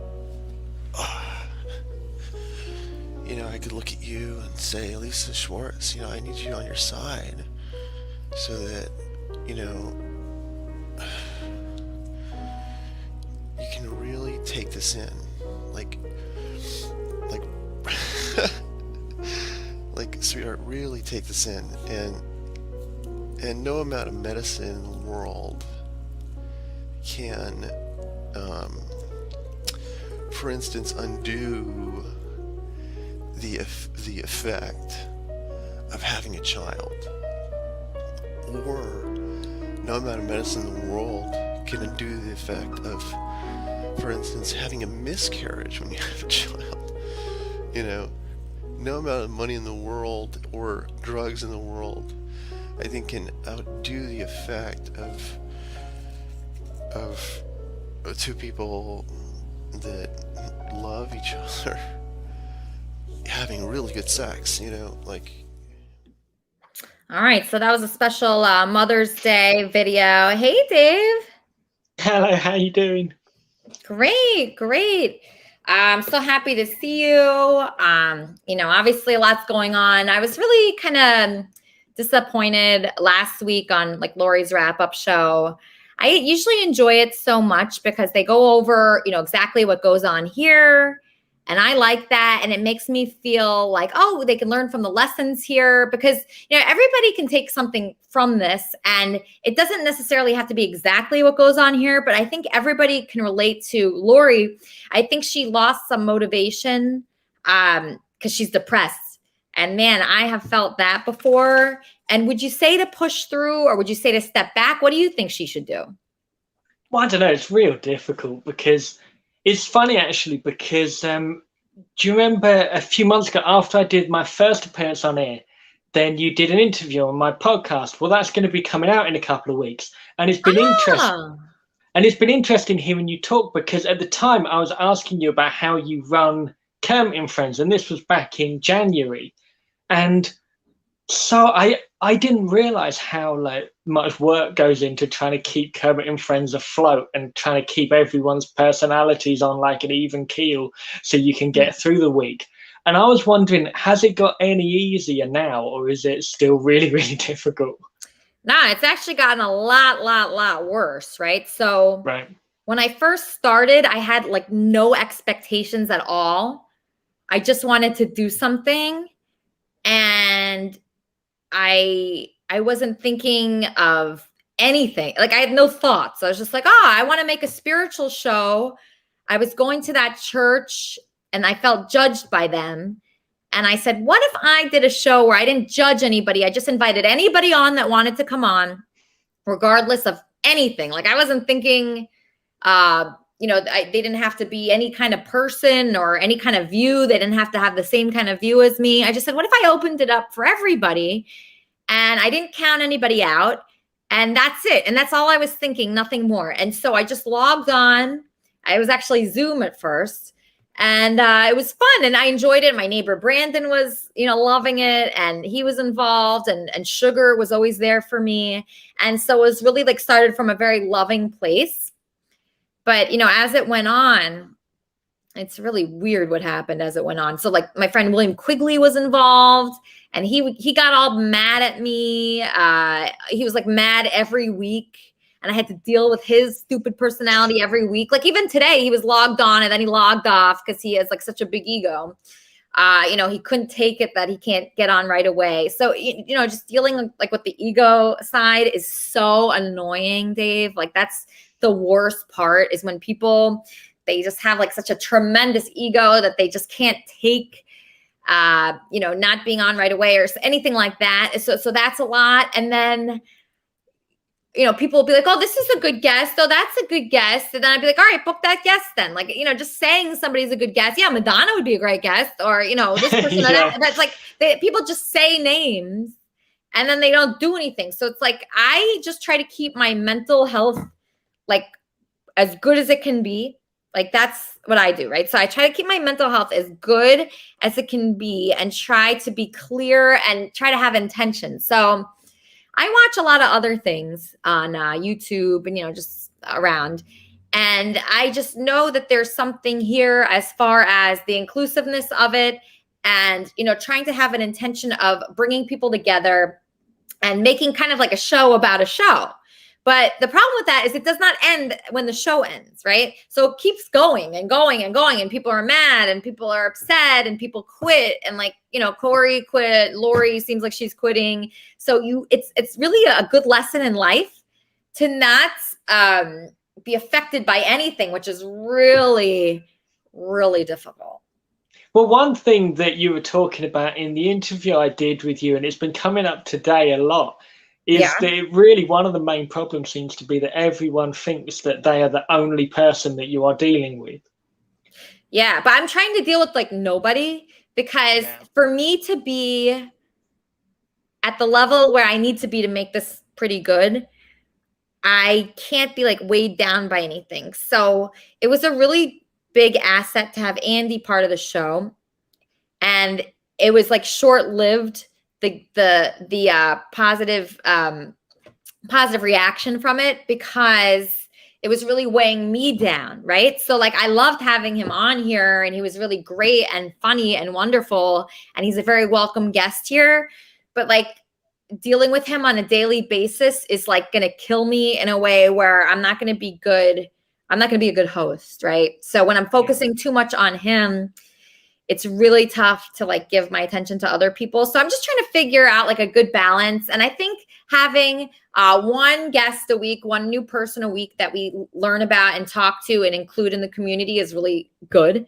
And then, you know, a couple topics that people can relate to, and just a shorter show, I think, is like a good idea. But I'm really torn on how to make it in a way, because I'm actually feeling very similar to Lori. Like I'm not feeling that great right now. I'm not really very happy at all. And I was just talking to somebody about this last night. I had a tarot card reading, and they were, you know, I was like, no, I'm not happy at all. But I know what it feels like to be thriving and to feel like, you know, you're onto something. And I felt like that many times while doing this, and people seem to get it. Like there was this one article that the Daily Mail like did about this show, and they like got the humor of it so much. Like that was the one article where I was like, man, they really understand like why this is funny. And so that made me happy. But, you know, you can't rely on people understanding, you know, the show. I can't rely on that. So I just have to know where I'm going with it. And just try to make a platform for people to show their creativity. And honestly, I'm not thrilled with it right now. Today I was like so depressed, really depressed, because, you know, I just feel like I let a lot of the negativity affect me that was surrounding me, and the people that I was around, and the volatility. And I really want to stage my apartment right now, to be honest with you. Well, I wanted to ask as well, because I think I might have missed a bit of. I've been watching the whole program, but it hasn't come up on the program today. Why did Andy Dick decide to move in? Like, what prompted that he moved in with you? So I think what it was is like he had all these things stolen from his apartment, right? And he doesn't even have anything, but whatever he had was stolen. So he posted this. I don't know if you could see this. So this is what he posted on his Instagram. So basically he wrote, this guy Lucas like stole all his belongings, so he didn't have anything. So he was just desperate, and he just wanted to move anywhere else. Right. So when that happened, he didn't care. It wasn't really about me. He just wanted to get out of there. And so I thought, okay, this is a great opportunity. I could move him in here and feed him, and he can eat healthy, and I could, you know, just drink a little bit of alcohol. That's it. No drugs at all. And we can exercise, we can go hiking, we could go to the beach. That's going to be perfect for him. And then he's going to feel good.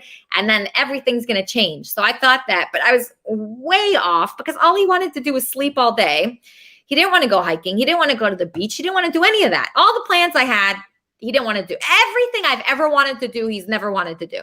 So I say, Andy, let's do 20 cameos right now. Because each cameo he does, he makes 150, right? So I said, let's do 20 right now. Let's get you some money in the bank, because he was like negative. So I said, oh, let's get you out of the negative. And he didn't do it. Like, so, you know, there's things that can be done that can help him, that can get him into a really good place. But he has there's nothing inside of him that makes him want to do that. He does not want to do it. He just doesn't want to. So I can't make somebody do something they don't want to do. I want to do those things. I want to go to the beach. I want to go hiking. I want to do cameos. I want to do podcasts. I want to do things, you know, but he just does not want to do it. So I can't force him to do something he does not want to do. I just have to go my way. He has to go his way. And I just, part of me thinks I should just find a regular guy. And when you asked him to, how did he leave? And did he object to you asking him to leave your flat? No, it was really obvious. There's this like tension that was there. Right. There was a tension that was there that was like really cold, and I felt it a few times before in my life. And it's not a feeling that I like. it's weird. I used to feel it with some coworkers. Like when I was working in a big office, there was this one girl that used to work there. And man, she was like just a cold bitch, you know? But it was good because there was 300 people working there. So I could work with anybody. And I knew that once I stopped working at that job, I'd never hear about her again. I knew it. And I never did since.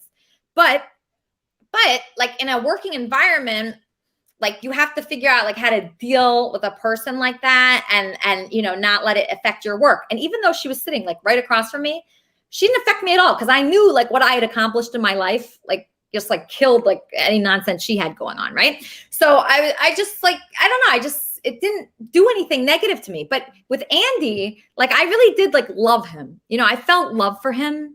So it was different. And I couldn't treat him like a colleague that I didn't get along with. I had to like really look at the situation and I had to say, okay, maybe I need to remove myself from the situation. You know, instead of just like trying to make it work or just like avoiding things. I felt also, like, you can't really avoid someone if they're in your apartment. Yeah, it's a and very like, and it's small horrible. apartment.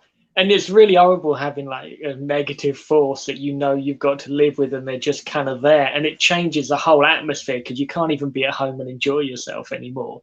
Yeah. It's like you're at home and there's a constant kind of problem there. But then how did you get him out, if you know what I mean? Like, did you sit him down and talk to him and say, look, I think it's better you leave? Well, it was really awkward because he was on the phone talking to all these people on the phone, okay, negatively about me. I was being accused of all kinds of things. He was believing those people. And it hurt me a lot because that made me feel like I feel like I'm too old to be explaining myself to people at this point, right? So if a bunch of people tell Andy I stole a car or using him for money or using him for fame, like at this point, like I have no desire to say, oh, Andy, I'm not dating you because of this.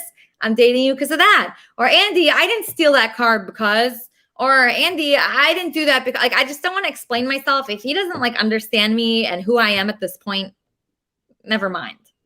Yeah. I really just don't want to explain myself to people anymore. I mean, I don't know if that's like part of a relationship to have to like defend yourself against people. He says all his friends hate me, but all his friends are like drug dealers. So I really don't care how they feel about me.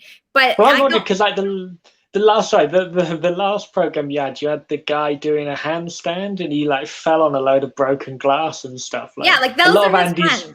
Yeah, they're not like the calmest people in the world. Exactly. You're such a nice guy, dude. Well, the other thing was as well, because I was thinking, because you do have like, even with people on Kermit and Friends, like there's a lot of love that you get and also like a lot of kind of hate and chaos and stuff. What with it being Mother's Day in America, has your mum seen Kermit and Friends and what does she think about it? Yeah, my mom watches Kermit and Friends and, she was concerned about the whole Andy thing, but she was very concerned about it. She gets very worried and like, anxious and stuff like that. But I just would say to her and anyone else is you have to like go through things yourself. I had to try. I would have been sorry if I didn't try. And, sometimes you just got to try and not worry about what people are thinking, like you can't tell anybody what to do. Like I can't tell my mom what to do. She can't tell me what to do. You just can't tell anybody what to do. They have to, you just have to focus on yourself and do what'll make you happy. And I was happy having Andy involved in the show. I really was. Like he was like delightful as a Kermitarian. But as a boyfriend, you don't want to be married to him, yeah. Yeah. As a boyfriend, he really wasn't that good. But my best time with my mom that I've ever had was right after she got divorced from my dad. I took her out on the town with one of her girlfriends in New York City. And I think I got her drunk and she was like dancing on a table. And that was my favorite time that I've ever had with my mom in my entire life. And it was just so joyful. And like, I would love to do that again. And like any time that you can get somebody to like totally drop any like pretense or like, trying to be cool or trying to be this or that, and just get them to like let loose. Like, that's just the best. I love it when people are like that. And that was my favorite memory with my mom. And happy Mother's Day. Yeah, happy Mother's Day. I didn't know it was going to be Mother's Day today because in the UK, Mother's Day's in March. And so happy Mother's Day to you. And it's sweet as well that I saw Fozzie donated some money to Kermit Friends, which was lovely. Oh my gosh, Fozzie. Thank you, Fozzie, for the donation of the $50. That was so generous of you. I'm trying to think. Oh, Miranda's here. Okay, so let's see what Miranda has for us. Miranda, what's going on? Hi. Hey, y'all. My audio is going to be probably terrible, just forewarning. I live in the hills, and I'm honestly surprised that I have Wi-Fi at this point. I live in the middle of nowhere. I'll do a song and hope the audio doesn't do too bad. Great. Thank you, Miranda. Alrighty. It's a Billie Eilish song. Standing there, killing time. Isn't mixing anything but a kind. Eaters on vacation, an open invitation. Animals, evidence. Renegades look more like a picket fence. Once you get inside, and got friends look and invite them. Hillsburg and California. My turn to ignore ya. Don't say I didn't warn ya. All the good was go to hell. 'Cause even not a soul has enemies. And once the water starts to rise, and heaven's out of sight, she'll work the devil on a cheat. My Lucifer is look at you, being me. You know I'm not your friend without some greenery. Walking around wearing sandals. Peter should know better. Your cover up is caving in. Many search for while we're saving him. Poison in themselves now, begging for our help. Wow, Hillsburg and California. My turn to ignore ya. Don't say I didn't warn ya. All the good girls go to hell. Even got a soul has enemies. And once the water starts to rise, heaven's on the side. She'll work the devil on a team.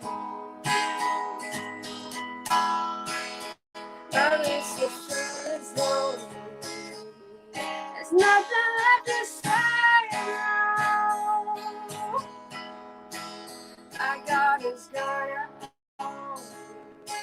There's nothing left to say now. Okay.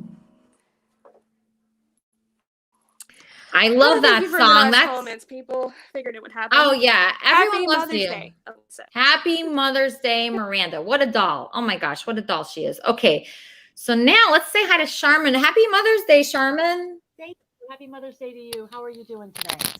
Doing well. I'm doing well. I wasn't like the happiest before, but you know, whenever I do Kermit and Friends, I feel a little bit better because you know, just the connection of everybody, and I don't know, just it does like bring me a little bit of joy. I look forward to it most of the week. There's some drama, you know, with the Kermitarian group, especially in Discord. I see how it can get on people's nerves and can be a challenge. This week, Bob and his friends went on a ban Charmin movement in his Discord chat. And they were all chanting ban, ban, ban. And I started chanting too, ban, ban. Like I never wanted to be banned from Bob. in my life. Bob. Hey, wait a minute. I wasn't a part of that shit, and I never banned Charmin. Yeah, you know, I was chanting ban, ban too. I was okay with it. Yeah, well, I'm just telling you, I never would ban Charmin. That's stupid.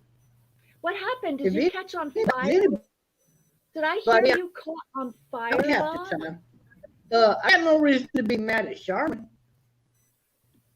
What Other happened to than your the fact beard, she's a Bob? Did you dummy catch on crap. fire? Bob got a haircut and he got trimmed, right, Bob? I heard it caught on Yeah, fire. Bob, I was cooking chicken out in the barbecue grill, and I was 3 feet away from the freaking grill my beard was. I was about 40. And Bob, your audio is really bad. What the heck is going on? There's like pops and yeah, it's bad. But your hair and your beard look interesting. He got a haircut. This is not the preferred beard shape, Bob. Oh, you don't like the shape of his beard? No. I have a preferred beard shape. I think all men should be wearing the Spartan. Go rent the movie 300, figure out who Leonidas is, and Spartan your beard. This Duck Dynasty thing is too much for me. Oh, we have a There we go. special guest. Oh, this is very There interesting. we I wasn't expecting this. Oh my gosh. Okay, so I was not expecting this guest. Okay, so everybody knows how I, kicked Andy out of my apartment.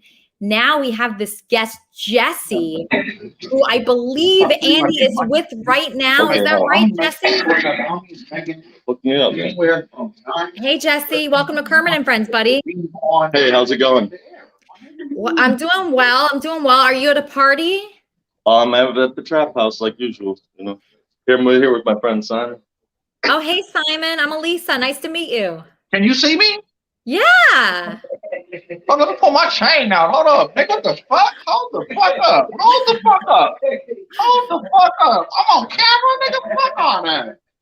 Yes, you are.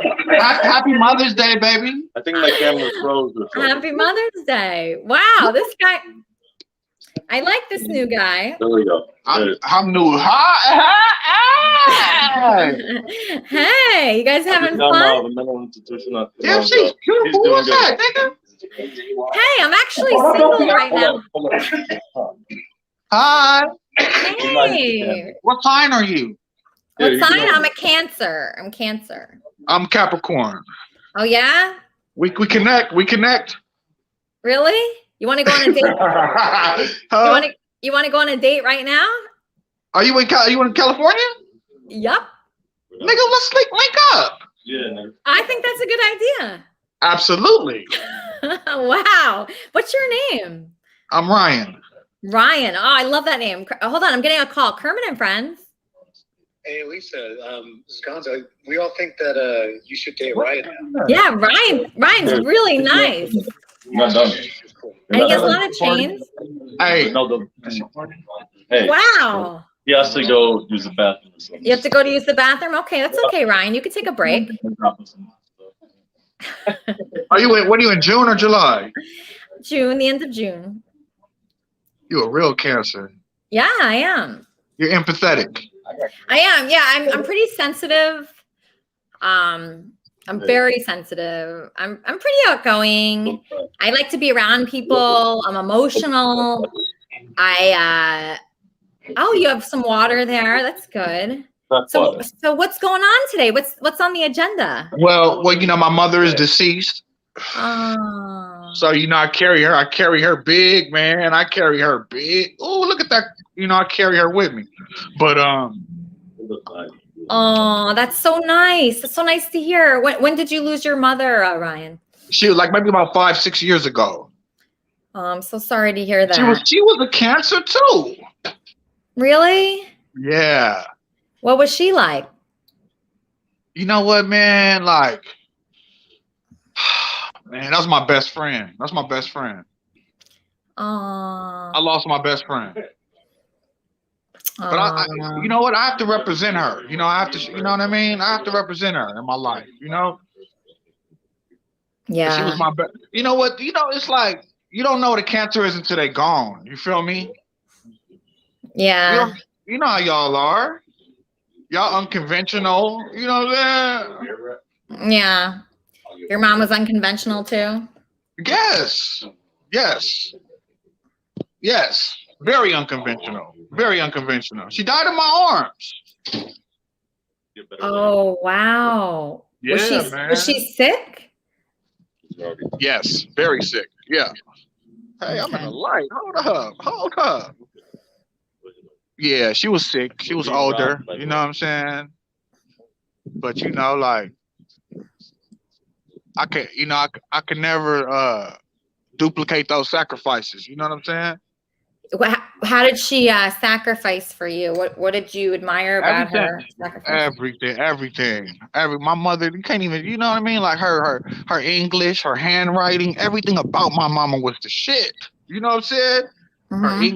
Her English was incredible. Her spelling, you can't say a word wrong in front of my mama. You know what I'm saying? You know. Really? Was she like the grammar police, like what we have on Facebook? Exactly. There you go. Exactly. Exactly. So she would have liked that. Absolutely.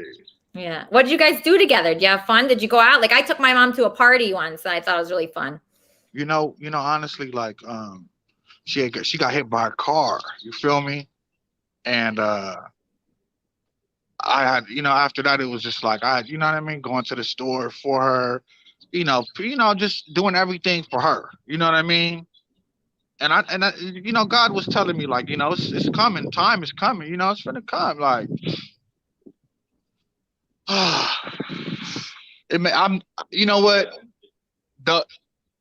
Because of her death, I feel like, it made me who the man I am today. You know what I'm saying? You look at life a little different, So she made you a better man. I feel like so, yeah, absolutely. I think she turned me into a man, honestly.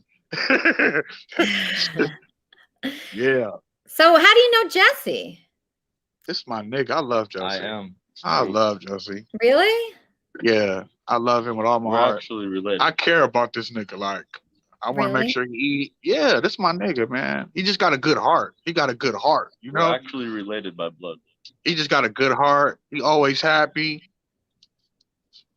He is always happy. He seems like a really happy guy.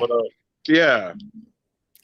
Yeah. Where are you though? Where are you at? I'm very close. I'm unbelievably close to where you guys Yeah, are. right. Oh no, believe me. Wow. Yeah. Why you're single? How is a guy like you single? You seem like such a good catch. Oh, look at you.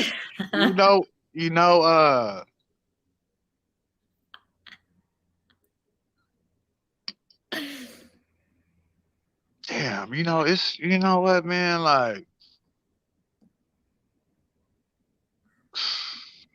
women and men. That's the story of life. Women and men, right? Yeah. Is that the story of life? It's so difficult. I just went through a breakup like recently, and I just can't believe that I can't make it work. I can't believe it. And I try. What? You could make it work. No, I tried. How long were you in a relationship for? 4 months. Yeah. 4 months? Yeah, 4 months. Yeah. That's not a lot. I know. That's why I can't believe it. I can't believe it ended. It went so bad. At first it was so good, and now it's so bad, and it ended in a really terrible way where it was just dark and sad and depressing. And like, why? Why did this happen? It's just so like disappointing. When something don't worry about that part. I can't ask a woman that, huh? Yeah, you shouldn't really ask a woman that. Like, this is a date. You should act like this is a date. For real? This right here? Yeah. She is crazy. What's your name? Elisa. Tell your real name, Simon. I told her my name is Ryan. She His name's Ryan. It said his name's Ryan. Simon. Look at her. Ah, yeah. Look at me. Yeah. You have brothers and sisters? Yeah, I do. You want to meet some of my friends? No. No? No. Can I meet some of your friends? What do you? Absolutely. All right. You have any friends there?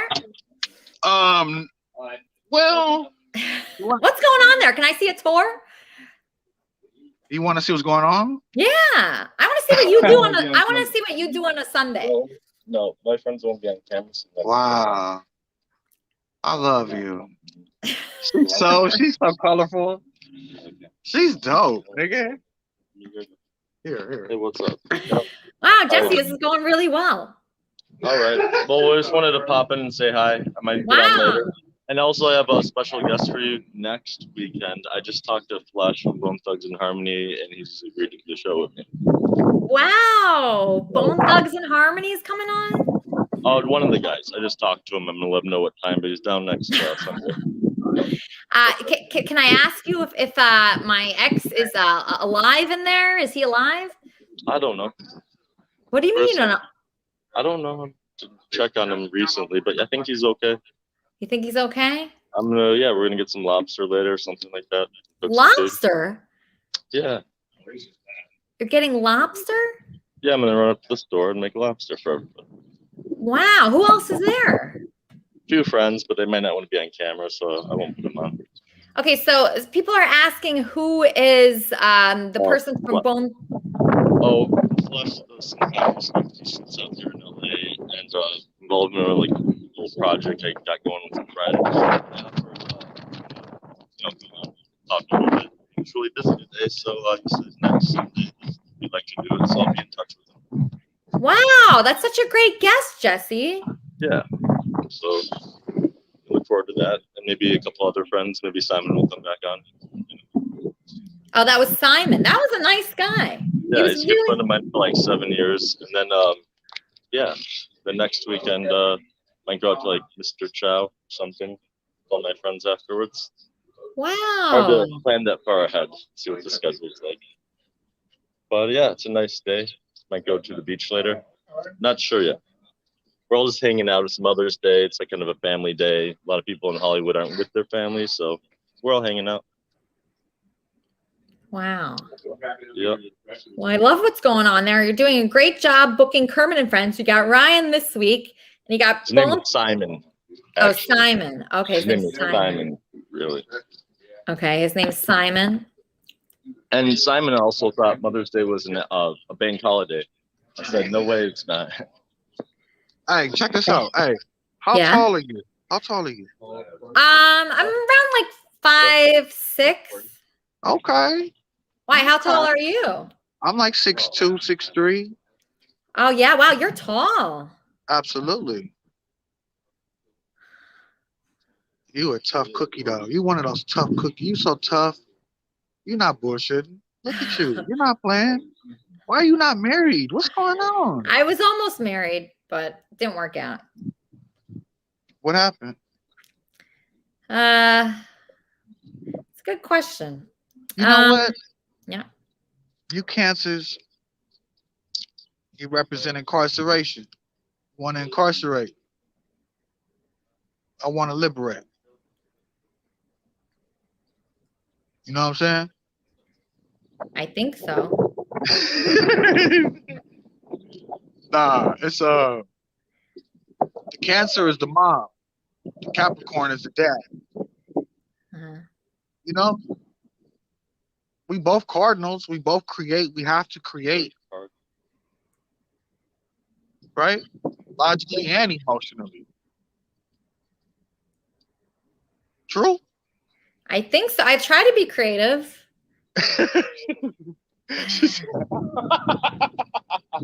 What do you do? What are your hobbies? What do you like doing? So I love going to the beach. I love going hiking. I love anything outside. Like I really love going out during the day. I love brunch. I love like studying things. Like I study a lot of different religions and philosophy. I just had a tarot card. You know what's weird?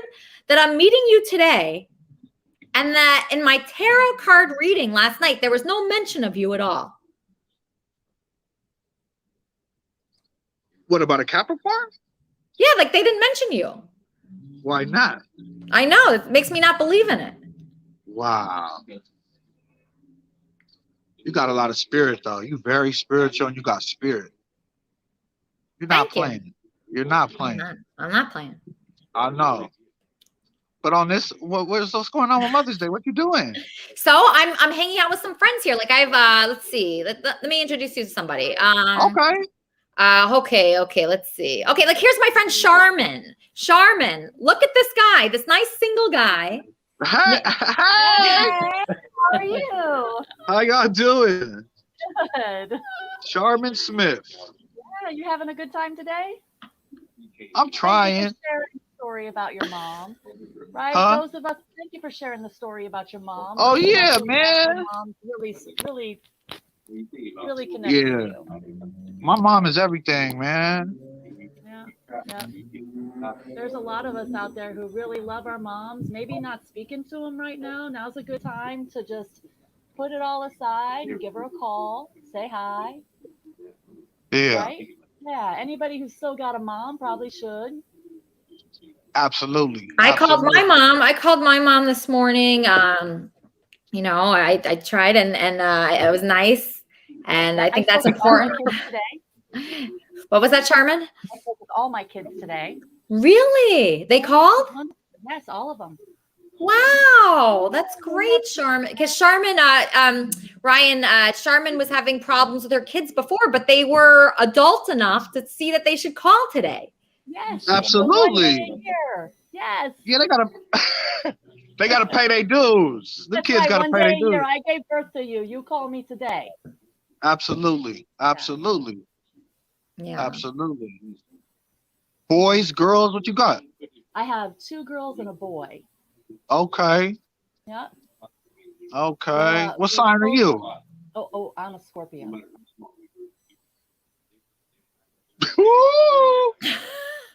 Why is that? What's that look, Ryan? Scorpion is dangerous, man. Yeah. They got the biggest eye. They got the biggest eye, man. Nobody can see clearer than a Scorpio. Mm-hmm. Yeah, that's one of the things they say about us. Hey, Ryan, I just want to tell you a couple things about Charmin that you might not know.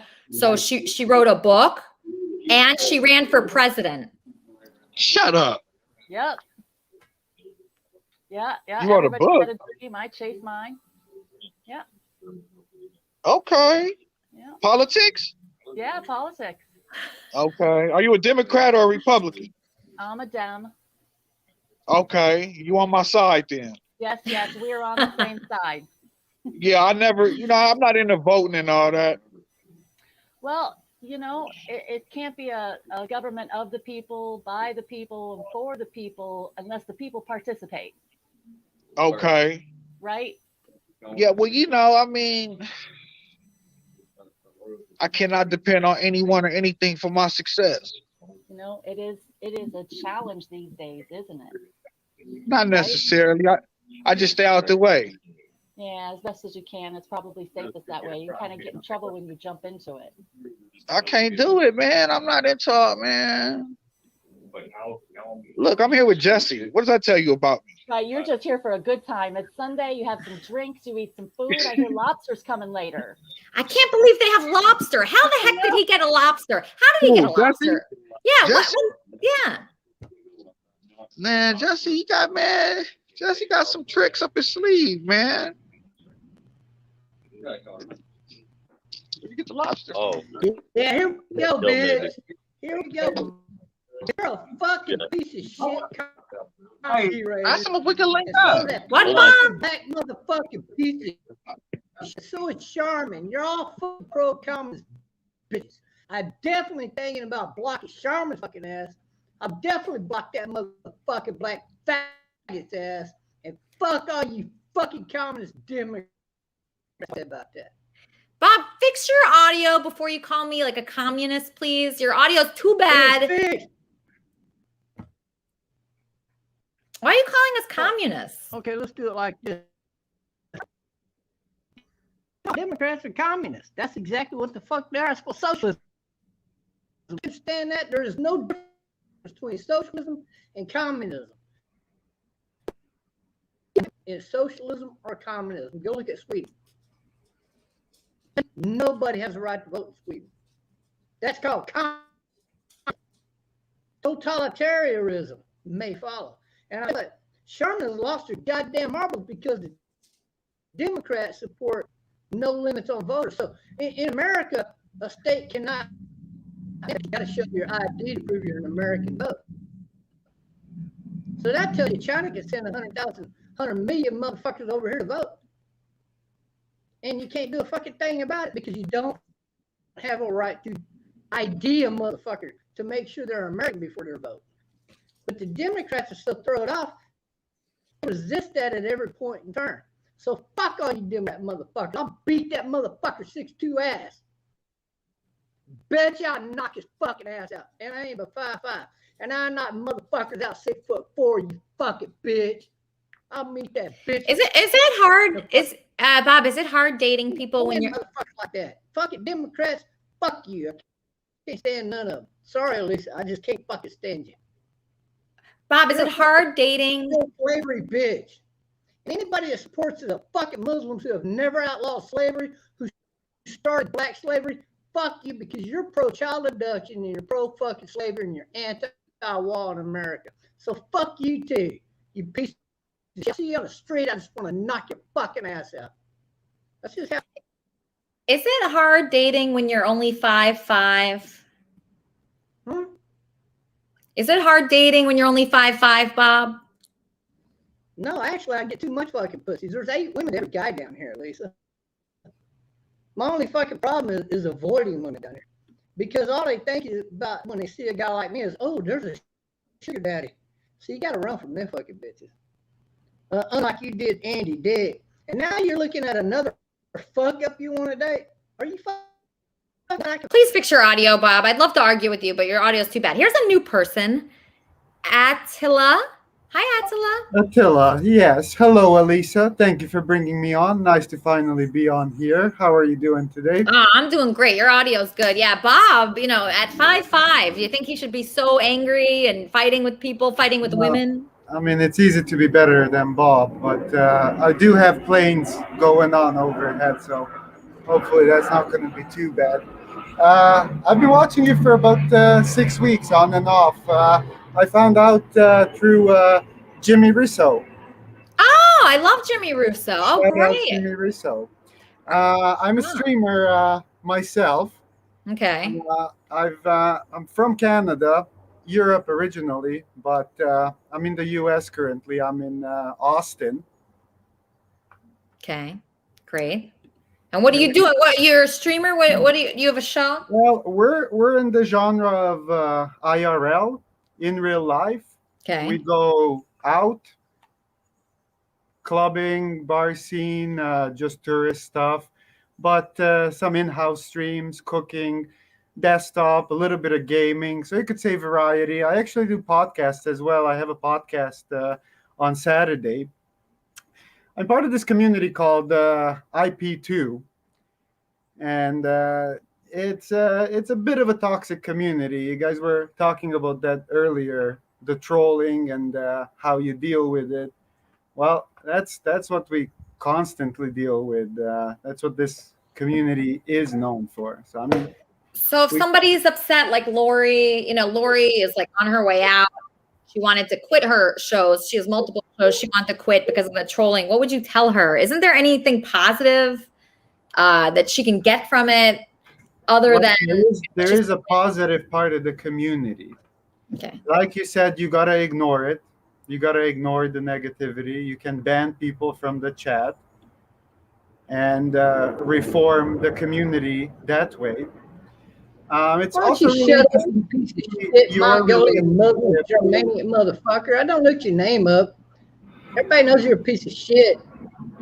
You're just a piece of shit. What the fuck are you even doing in America since you hate Americans, you piece of shit? Are you in California making child abduction? That's all I want to know. That's all you fuckers do in America is abduct children and make money or bring in drugs. This guy's in a very bad mood today. I don't know why, Attila. He's very weird today. So it's really interesting to see your relationship play out in the public eye.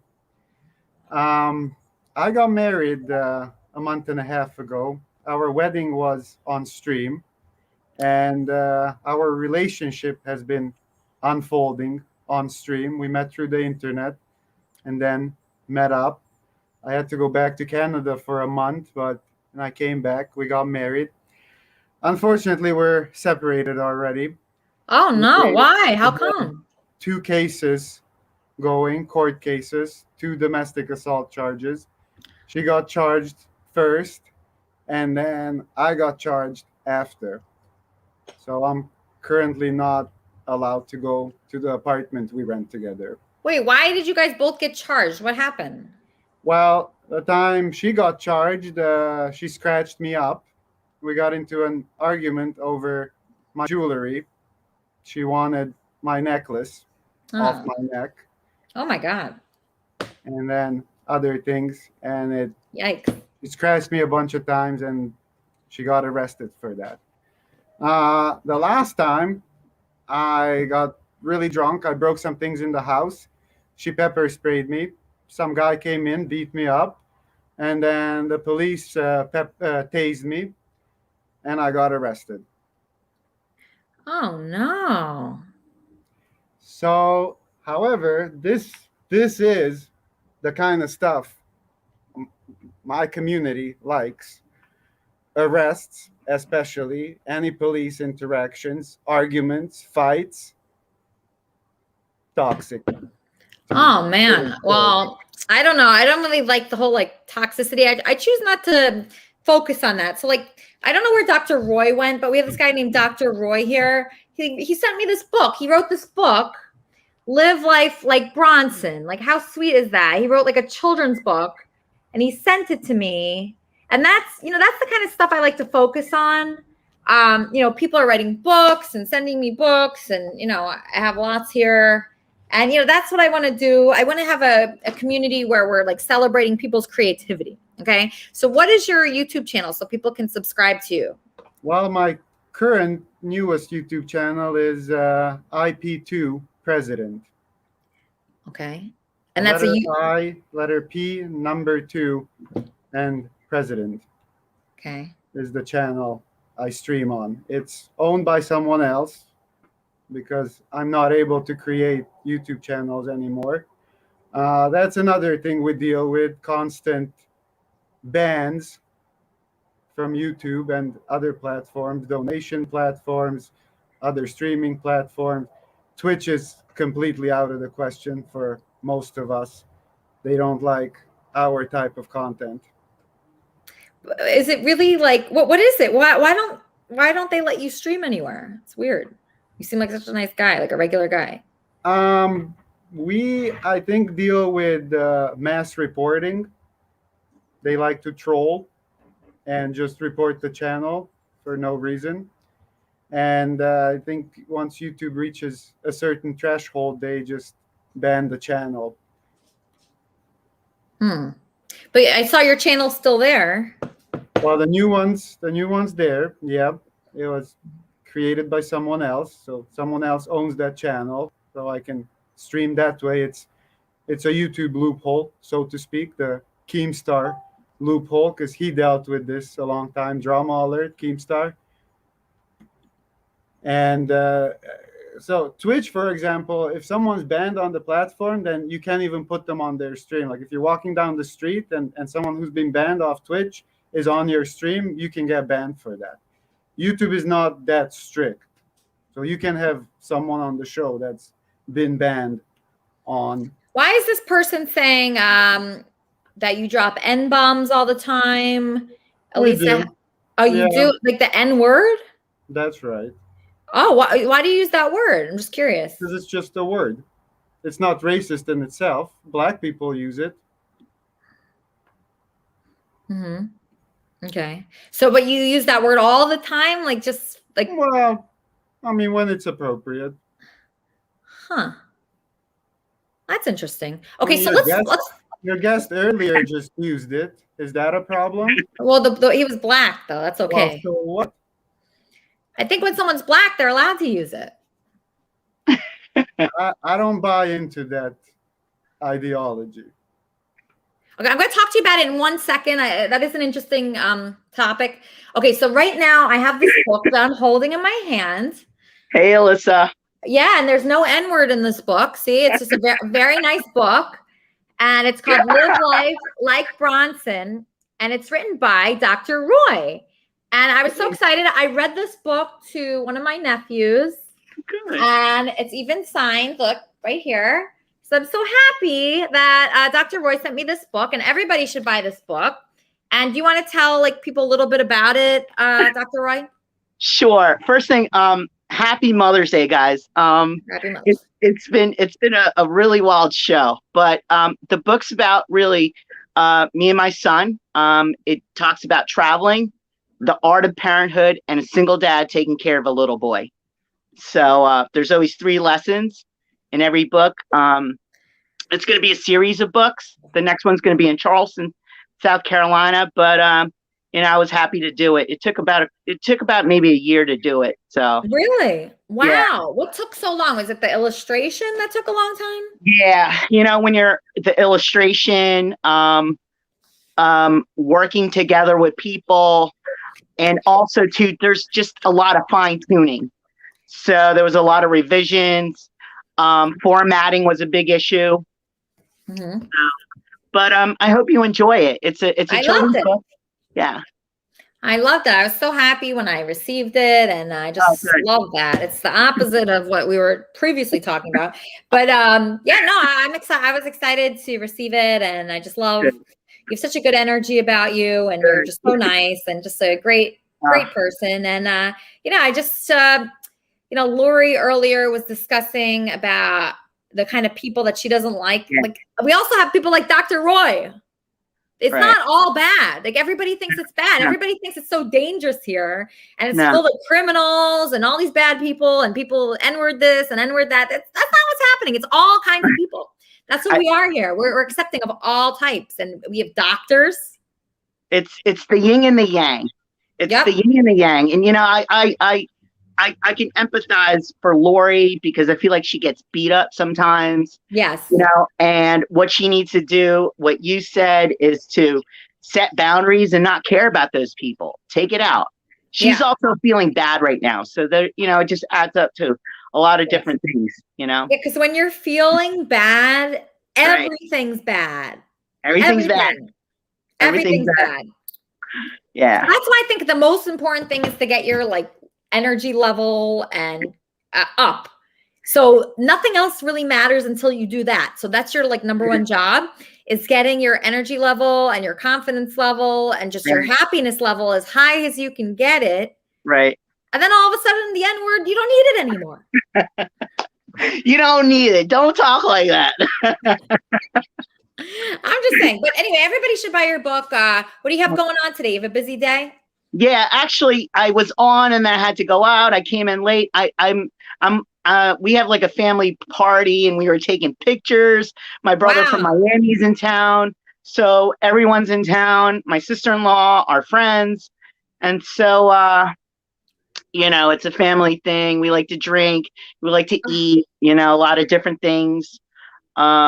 You know, so it's all good. It's all good. Everybody in families should drink. I feel like if my family drank more, it'd be just like happier all around. Okay, so Hud Isaacson. I'm trying to figure out where you are right now. Are you with that guy Ryan? I'm at Andy's apartment. Wait, are you with that guy Ryan that I just went on a date with? Ryan or Simon or something like that? Simon? Jesse's with some people, but I don't think there's a Ryan here. Huh. Wow. I guess it's a bigger apartment than I thought. Wow. So what's going on? Not much. I slept late. I was up late last night. I meant to sign in earlier around 11. What have you guys been doing? We had a party last night. You did? Yeah, and I was up late, and I was like, all right, I'm gonna stay up till 11 until the podcast, and I passed out. Wait, so everyone slept there? No, I didn't even sleep here. I just came back an hour ago. So wait, where was the party though? At here at the trap. How many people were at the party? Like 40 or 50, 60. You had 60 people in that apartment? Yeah. What? Yeah, but I meant to sign in around 11, but I was like, I just woke up around like 11:55. I cannot believe this. I really can't believe it. Because, you know, you break up with someone and you don't really want them to be having parties with 60 people in it the next day. Oh, I was not supposed to say that or something. No, I mean, it's just interesting. Okay, so somebody that was just on, okay, so Gonzo just told me about the guy that was just on Attila. I guess people know who that guy is somehow. Okay, are you rapping or you just want to chat today? I just want to chat today. I wanted to check in, see how everyone's doing.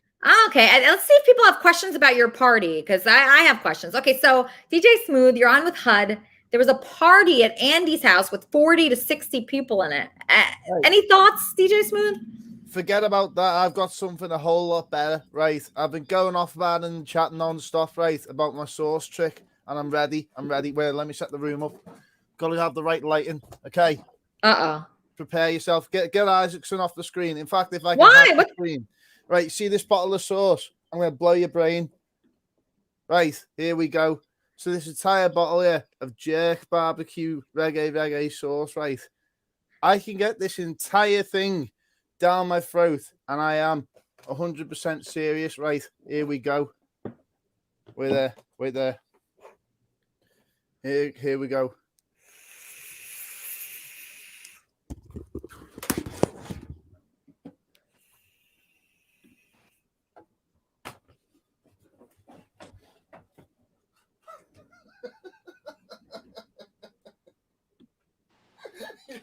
Oh my God, what is that? Come on, DJ, what are you doing? What a nut. Okay, so anyway, Hud, so what are your plans for the day? What are you gonna do? Are you gonna stay there? Like, I'm gonna take a day trip to Las Vegas. Actually, I'm gonna spend the day in Las Vegas. I'm leaving in after this. wow, oh my gosh, Hud Isaacson going to Las Vegas. Kermit and friends. What's going on, bitch? It's Andy. No, I'm just kidding. It's Colin. Hey, Dr.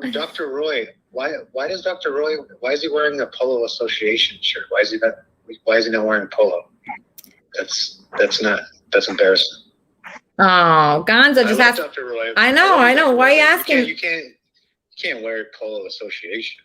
Come on, Dr. Roy. What's the difference? You can afford the real Polo. Who cares?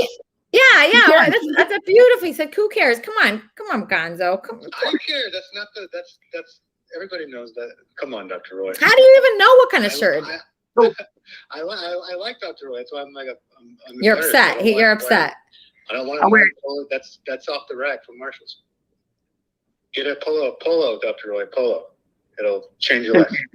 Who cares? So this is the kind of stuff that Lori would be upset about that. Lori would be very upset about that. All right, Lori, take notes. Who cares? Who cares? Yeah, I missed. Who cares? I missed it. That's it. So Lori, happy. Exactly, Roy.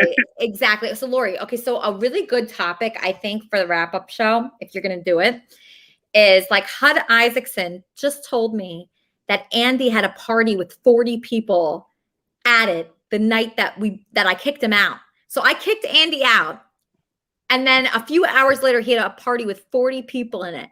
Like, can you imagine that happening where you dump somebody and then they have a big party? Well, and he was sleeping the whole time, so. What? I got here, it was like. Are you sure, Hud? I promise. He was in his room sleeping. So there was a party at Andy's apartment with 40 people, and Andy was sleeping the whole time? Almost the entire time, yes. Did he know there was going to be a party there? I don't know. Jesse was like, come through. I got here, and there was a lot of people here. Oh, my God. Oh, my God. Oh, my God. I don't even know what to think. It's I don't know. I don't know. I know that, when you dump somebody, you want them to be really sad after that. You want them to be sad. You want them to be alone. You want them to be like crying, like most of the time, like no parties or anything like that. They should take at least 6 months to be sad, right? Yeah, that's what happens to me usually. If I like the girl enough. Yeah, exactly. If I break up with you, you need to be sad for 6 months to a year. And you can't have any parties, and I don't like this. This is not good.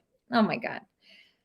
Oh, well, anyway, it sounds like he was innocent during the party. Maybe he was sad. Maybe he was in his room crying. Yeah, maybe he was. I don't know. I don't know why. I do like Andy's friends. They're like really nice, right? Even though, right? Right. Alyssa, I want to say something. There's a tint of jealousy there. Yeah. But I totally understand what you're saying. That's what we want. When we go through a breakup, you want your other partner to cry and woo all over you. Yeah, he should be sad. And sad, but there's no set of rules. He's throwing parties, but he's sleeping inside depressed, really. No, Sounds but like I want confirmation that he's depressed. I want to see it. I want to see tears. I want to see depression. I want to see bad things happening to him. I don't want to see. I don't want to see like Hud Isaac's in there and like Jesse and Ryan like dancing around like a party. I don't want to see that. I want to see Andy crying by himself, writing in a diary about me. Hud could be your informer, to kind of tell you what's going on with Andy, right? And so, he can give you the play-by-play.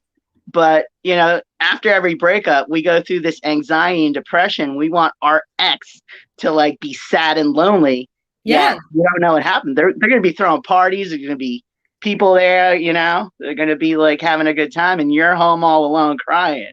Exactly. No, I was alone. I was, and then I was freaking out because I ate it. So Andy left a bowl of sausage at my house, and I ate the sausage, and I thought it might be laced with something. I was freaking out, and meanwhile, all the time Andy's partying. It's just like, oh my gosh, life does not seem fair sometimes. It's all right. You opened the door, and you made a right move, right?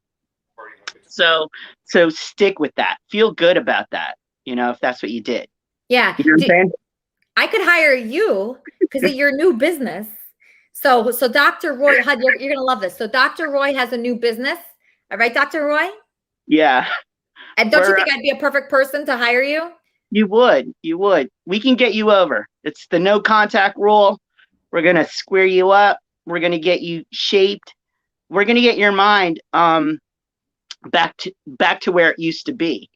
You know what? You had a life before Andy, and you were happy, right? And then you had this guy come into your life, and it wasn't going to work out. His behavior dictated what it's going to be like. I felt like you wanted to fix him, and you weren't going to fix him. And so, he's gone. I think you made a right move. You're a lot happier, and then you have to get through that. That's basically it, Yeah. But, so as the dating coach, well, you're not a dating coach, you're an ex coach, right? Yeah. Wait, what are you called again? Crisis X. Okay, Crisis X. So your Crisis X YouTube channel helps people get over an ex. So the first rule, I think, in the way you do things in your process is the no contact rule. So even if you want to reach out to that person, even if you want to call that person or you want to text that person, you're not supposed to do it. So how long does that last? It depends. So, but for that, you're trying to move on. So you made a decision, right? And you try to move on. And, it's a sign of kind of, texting back and trying to know what he's wanted, what he wants about you and trying to get information. You have your own life now, right? Mm-mm. And a lot of people, they don't know what they have until it's gone, right? People know what they had when it's gone. And so people realize that like months afterwards, and you'll get like a year after, you'll get a phone call and saying, hey, you know what? Maybe we should have coffee or a drink or something. And then they'll tell you all this stuff about them, about you. Or they won't, and that's okay. But you're going to get over it, whatever you closed, you get better.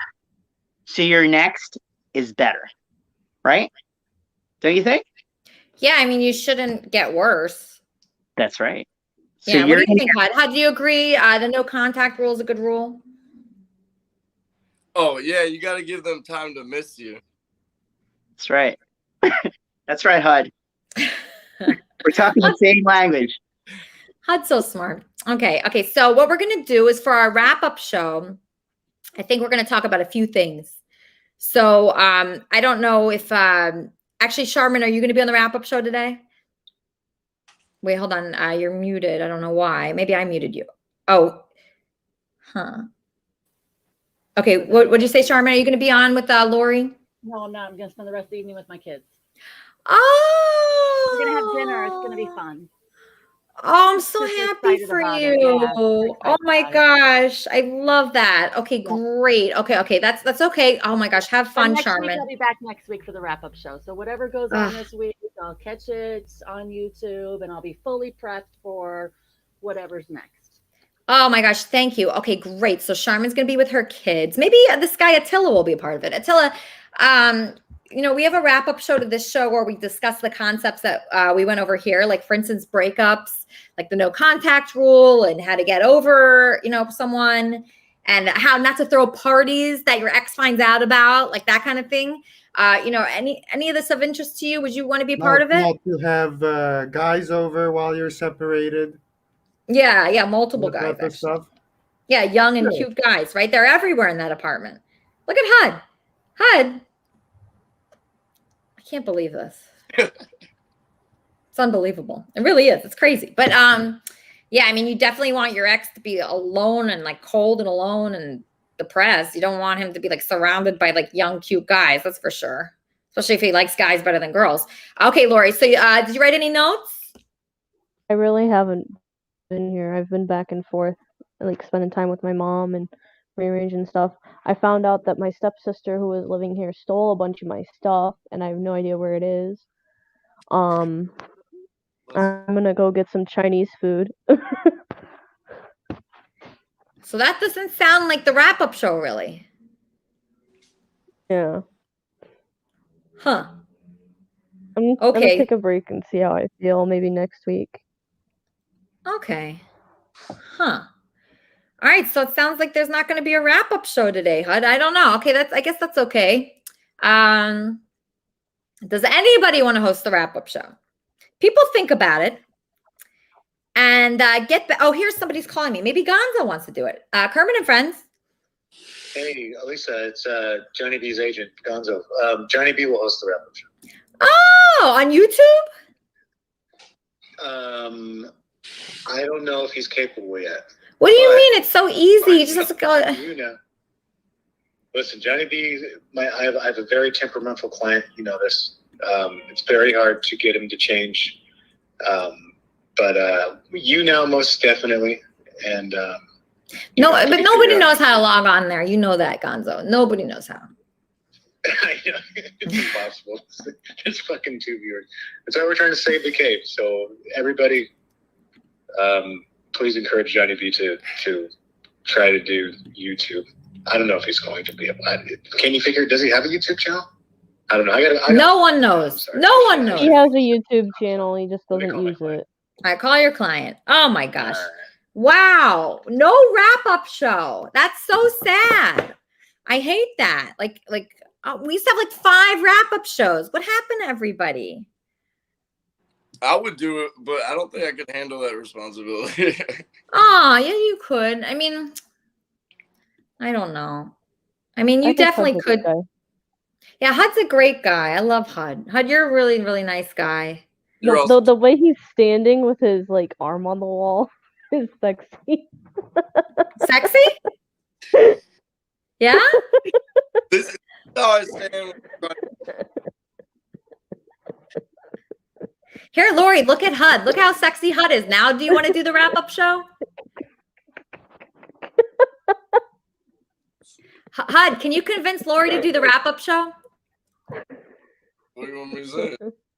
I don't know. Like, just be sexy while telling her to do the wrap-up show.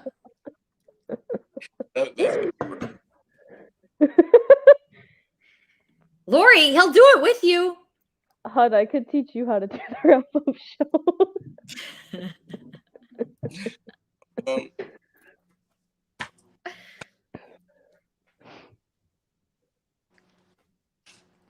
So you guys got MySpace? MySpace. Kermit and Friends. Kermit and Friends.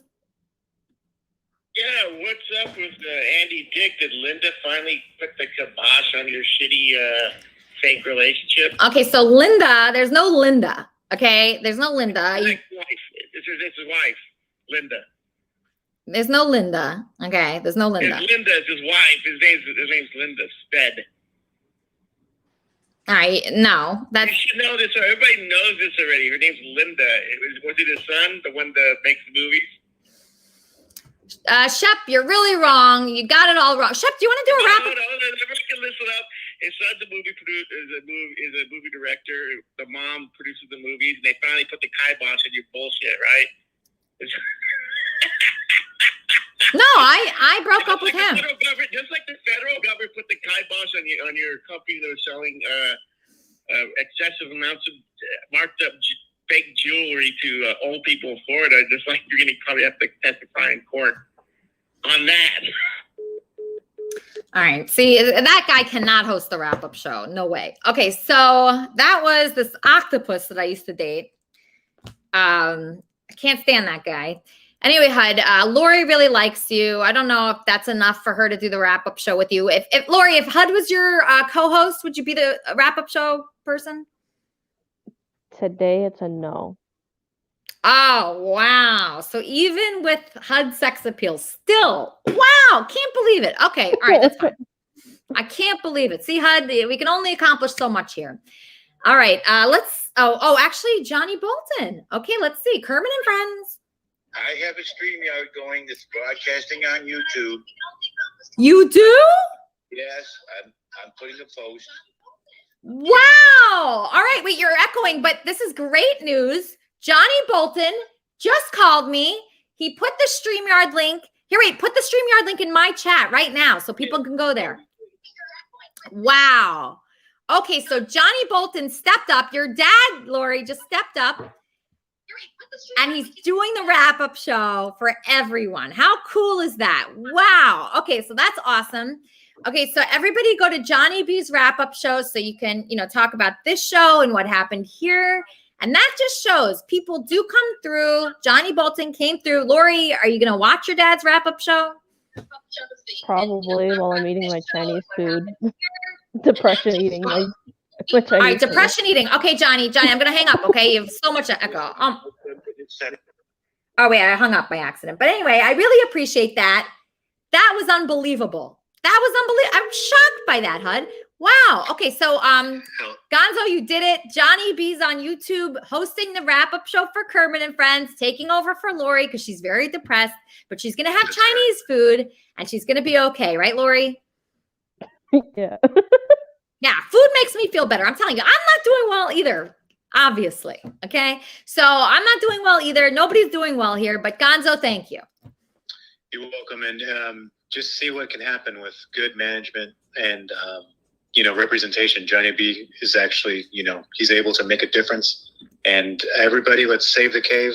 The 1st of next month, the Man Cave will be exclusively on YouTube.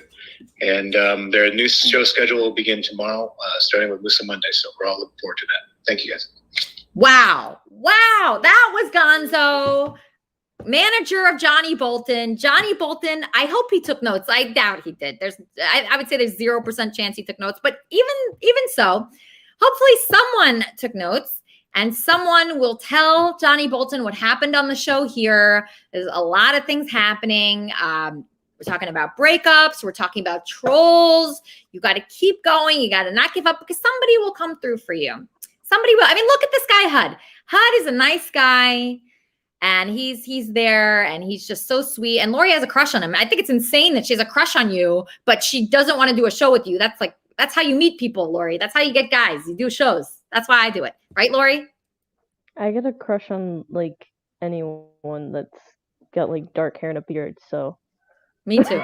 I'm right there with you, Lori. I'm right there with you. So host a show because then you'll meet guys with dark hair and a beard because that's what we like, right? That's what we like. So that's what you can do. So host a wrap-up show. Everybody go into the Discord, the Kermit and Friends Discord, so you can find Johnny B's wrap-up show to Kermit and Friends. So this weird show that I host for unknown reasons.